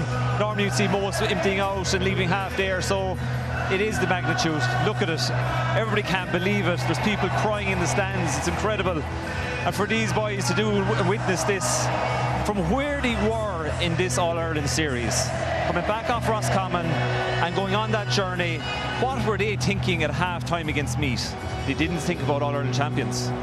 And by God, did they turn it around. A real testament to resilience, to patience, to belief. Yeah, and then when you come here, you have to be really brave. And they were so brave all over the pitch today. And even just towards the death, when it looked as if Kerry might eke out a draw, putting their bodies on the line. I have never been in a stadium like this before, never. Playing or otherwise. And I don't know how they're going to clear this place out, but I think these people are going to be here for a while, and you know what? They deserve every bit of it. See, when you think back, Sarah, the hurt that these people have had down through the years, hurt no more. It is unbelievable. There we go, that is Ryan O'Donoghue. Player of the year. He certainly enjoyed it. I'm sure he will be lifting that trophy again for plenty more times to come. Right, we might be able to get some reaction right now with Mark. We most certainly can, from the man who got his hands, Jack Coyne, after 3 quarters of a century. Relive the moment for me, please. Is it beyond surreal? Yeah. I don't know. I really, to be honest, don't know what to say. Like, this is just the stuff of dreams. This is what every day of my life I've dreamt of doing. And to be able to do this, I can't put into words. What he just said to me was, get me water, I won't be able to get the words out. It was that kind of game. You started at 1,000 million miles an hour and you finished at 1,000 million miles per hour, and you went 7-1 behind. But somehow the 2 pointers, 3 or 4 of them over those 70 plus minutes, they seem to be the difference. Yeah, look at it, in fairness, that's kind of been us all year. Like, as I said in an interview last week, the new rules, the game goes every single way. Like, 1 minute you could be up 5, the next down 5. You just have to stay going. We said we knew this would happen, just to stay going, and I think we did that today. Tell me, Aidan O'Shea just lifting the cup at the moment. And when you think of how long he has soldiered and how many years and how much pain, 11 All-Ireland losing finals over 3 quarters of a century, great moments and so many great soldiers down through the years, and that moment, you lifting Sam Maguire, I imagine, will percolate down through the generations. Exactly. Look at, as I said, to every Mayo boy and girl all over the world, Mayo, wherever you are, dream big things. And if anything is possible. I think we showed that today, and I'm just completely over the moon. Your manager, Andy Moran, he's just about to raise the cup. Now, I know him well, you know him very well. He said he had a 3-year project. That 3-year project, you're now 24 months ahead of schedule. You're going to have to go and defend it. There he is, Jack. Describe that moment, what it means to you guys as players. It means everything. Like, you don't understand. As a team, we've had some tough days this year. Me individually, I've had some tough days, but that man has never showed any doubt in me or this team. He is an incredible person. That's what I say, a person, not even a manager. He makes you feel 10 feet tall, and it's an absolute honour to be able to represent Mayo with that fella at the end of it. Take me back to Roscommon. Take me back to that defeat in Connacht, where Andy Moran said he went to bed and he couldn't bat an eyelid. He could not sleep. But somehow or other, you guys, you pressed the reset button. And you were here today where many people thought you might not be. But not only did you turn up today, you lifted the silverware. Was there a weight of expectation? Did you feel that there was a harness of 75 years around your necks because you played with such freedom? No, absolutely not. This is my first All-Ireland final. It's a lot of our team's first All-Ireland final. That's how we viewed it.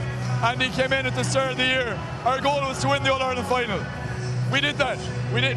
And it's just incredible. That man, as I go back to him, like, he made us believe this was possible. And I'm just delighted for him, Boiler, Zippy, and all the guys who went before us. As I mentioned them up in the steps there, it's not just about this group, it's about them men who fought for many years. And today is about Mayo and everyone in Mayo. I'm going to wrap it up with one final one.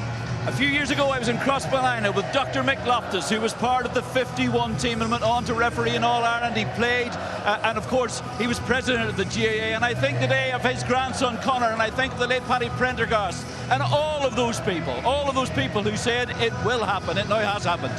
Yeah, and the saying was, keep the faith. We kept the faith. We're All-Ireland champions. Hey, thank you very much, Jack.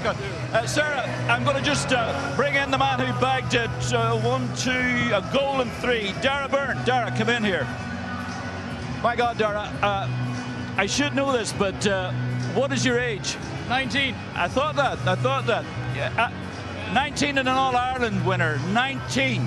And beat the mighty Kerry, who were going for 40, and you were going for your first in 3/4 of a century. And boy, how did you go for it? How does it feel? Yeah, well, we had to run towards the fire. If we were running away from the fire, they would have kicked us out the gate like they done in the league.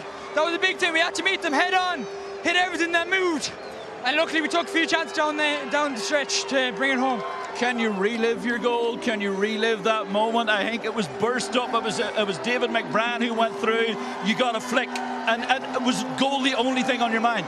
Yeah, I had envisioned that during the week that the ball would get flicked across me and I was going to hit it top right. When the ball came to me, I just put the foot through it, seeing it less in the top corner, and the rest is history. With Pádraig O'Hora talking about climbing Everest today, you climbed your own personal Everest and there was no oxygen out there. But I just wonder, when you looked around and you saw Kobe there, when you looked around and you saw that infusion of youth, how much you guys thought, you know what, this is our stage, this is our day. This place was built for people like us to play in. Exactly. We have absolutely no fear of anyone. We showed that today. Some of the leadership throughout the year. Everyone had written us off when we lost Roscommon. We had 5 weeks off to regroup. We came into the championship with one aim to start the year. That was for Jack Coyne to go up the steps of the Hogan stand. Today we're sitting here with Sam Maguire in the back pocket. God bless you. Safe home to Mayo. Go easy going over the Shannon. Amazing stuff. I can tell you, we had Ryan O'Donoghue down with us, all set to talk, and he saw his teammates peel away and run up with that Sam Maguire trophy, and he peeled off after them, and fair play to him. These are the moments to drink in, to soak in. These, Pádraig, are the moments when it's hard and bleak in the midst of winter and the turf is tough underneath the feet. You dream of these moments, and that's the motivation to get you through, and it just to be part of that must be so special. It's just pure magic. Ryan was here for about 2 seconds and then he seen the celebration. He's dead right. He's exactly where he belongs and deserves to be. He's quick, He'll isn't make he? the way around. He's quick. He's still a little bit of running in him. Which is even more surprising. Look, they all deserve it. it's great on days like today, okay, and you see it and you think, yeah, maybe I could get there, maybe I'd love to stand on that field. But the work that goes in to getting yourself into a place, to come into Croke Park, the long nights, the hard years of real graft, you know, and there's no cameras or shining light, there's no credit to be had on a Tuesday night and the rain hitting you sideways above in Bacon or at the back of McHale Park.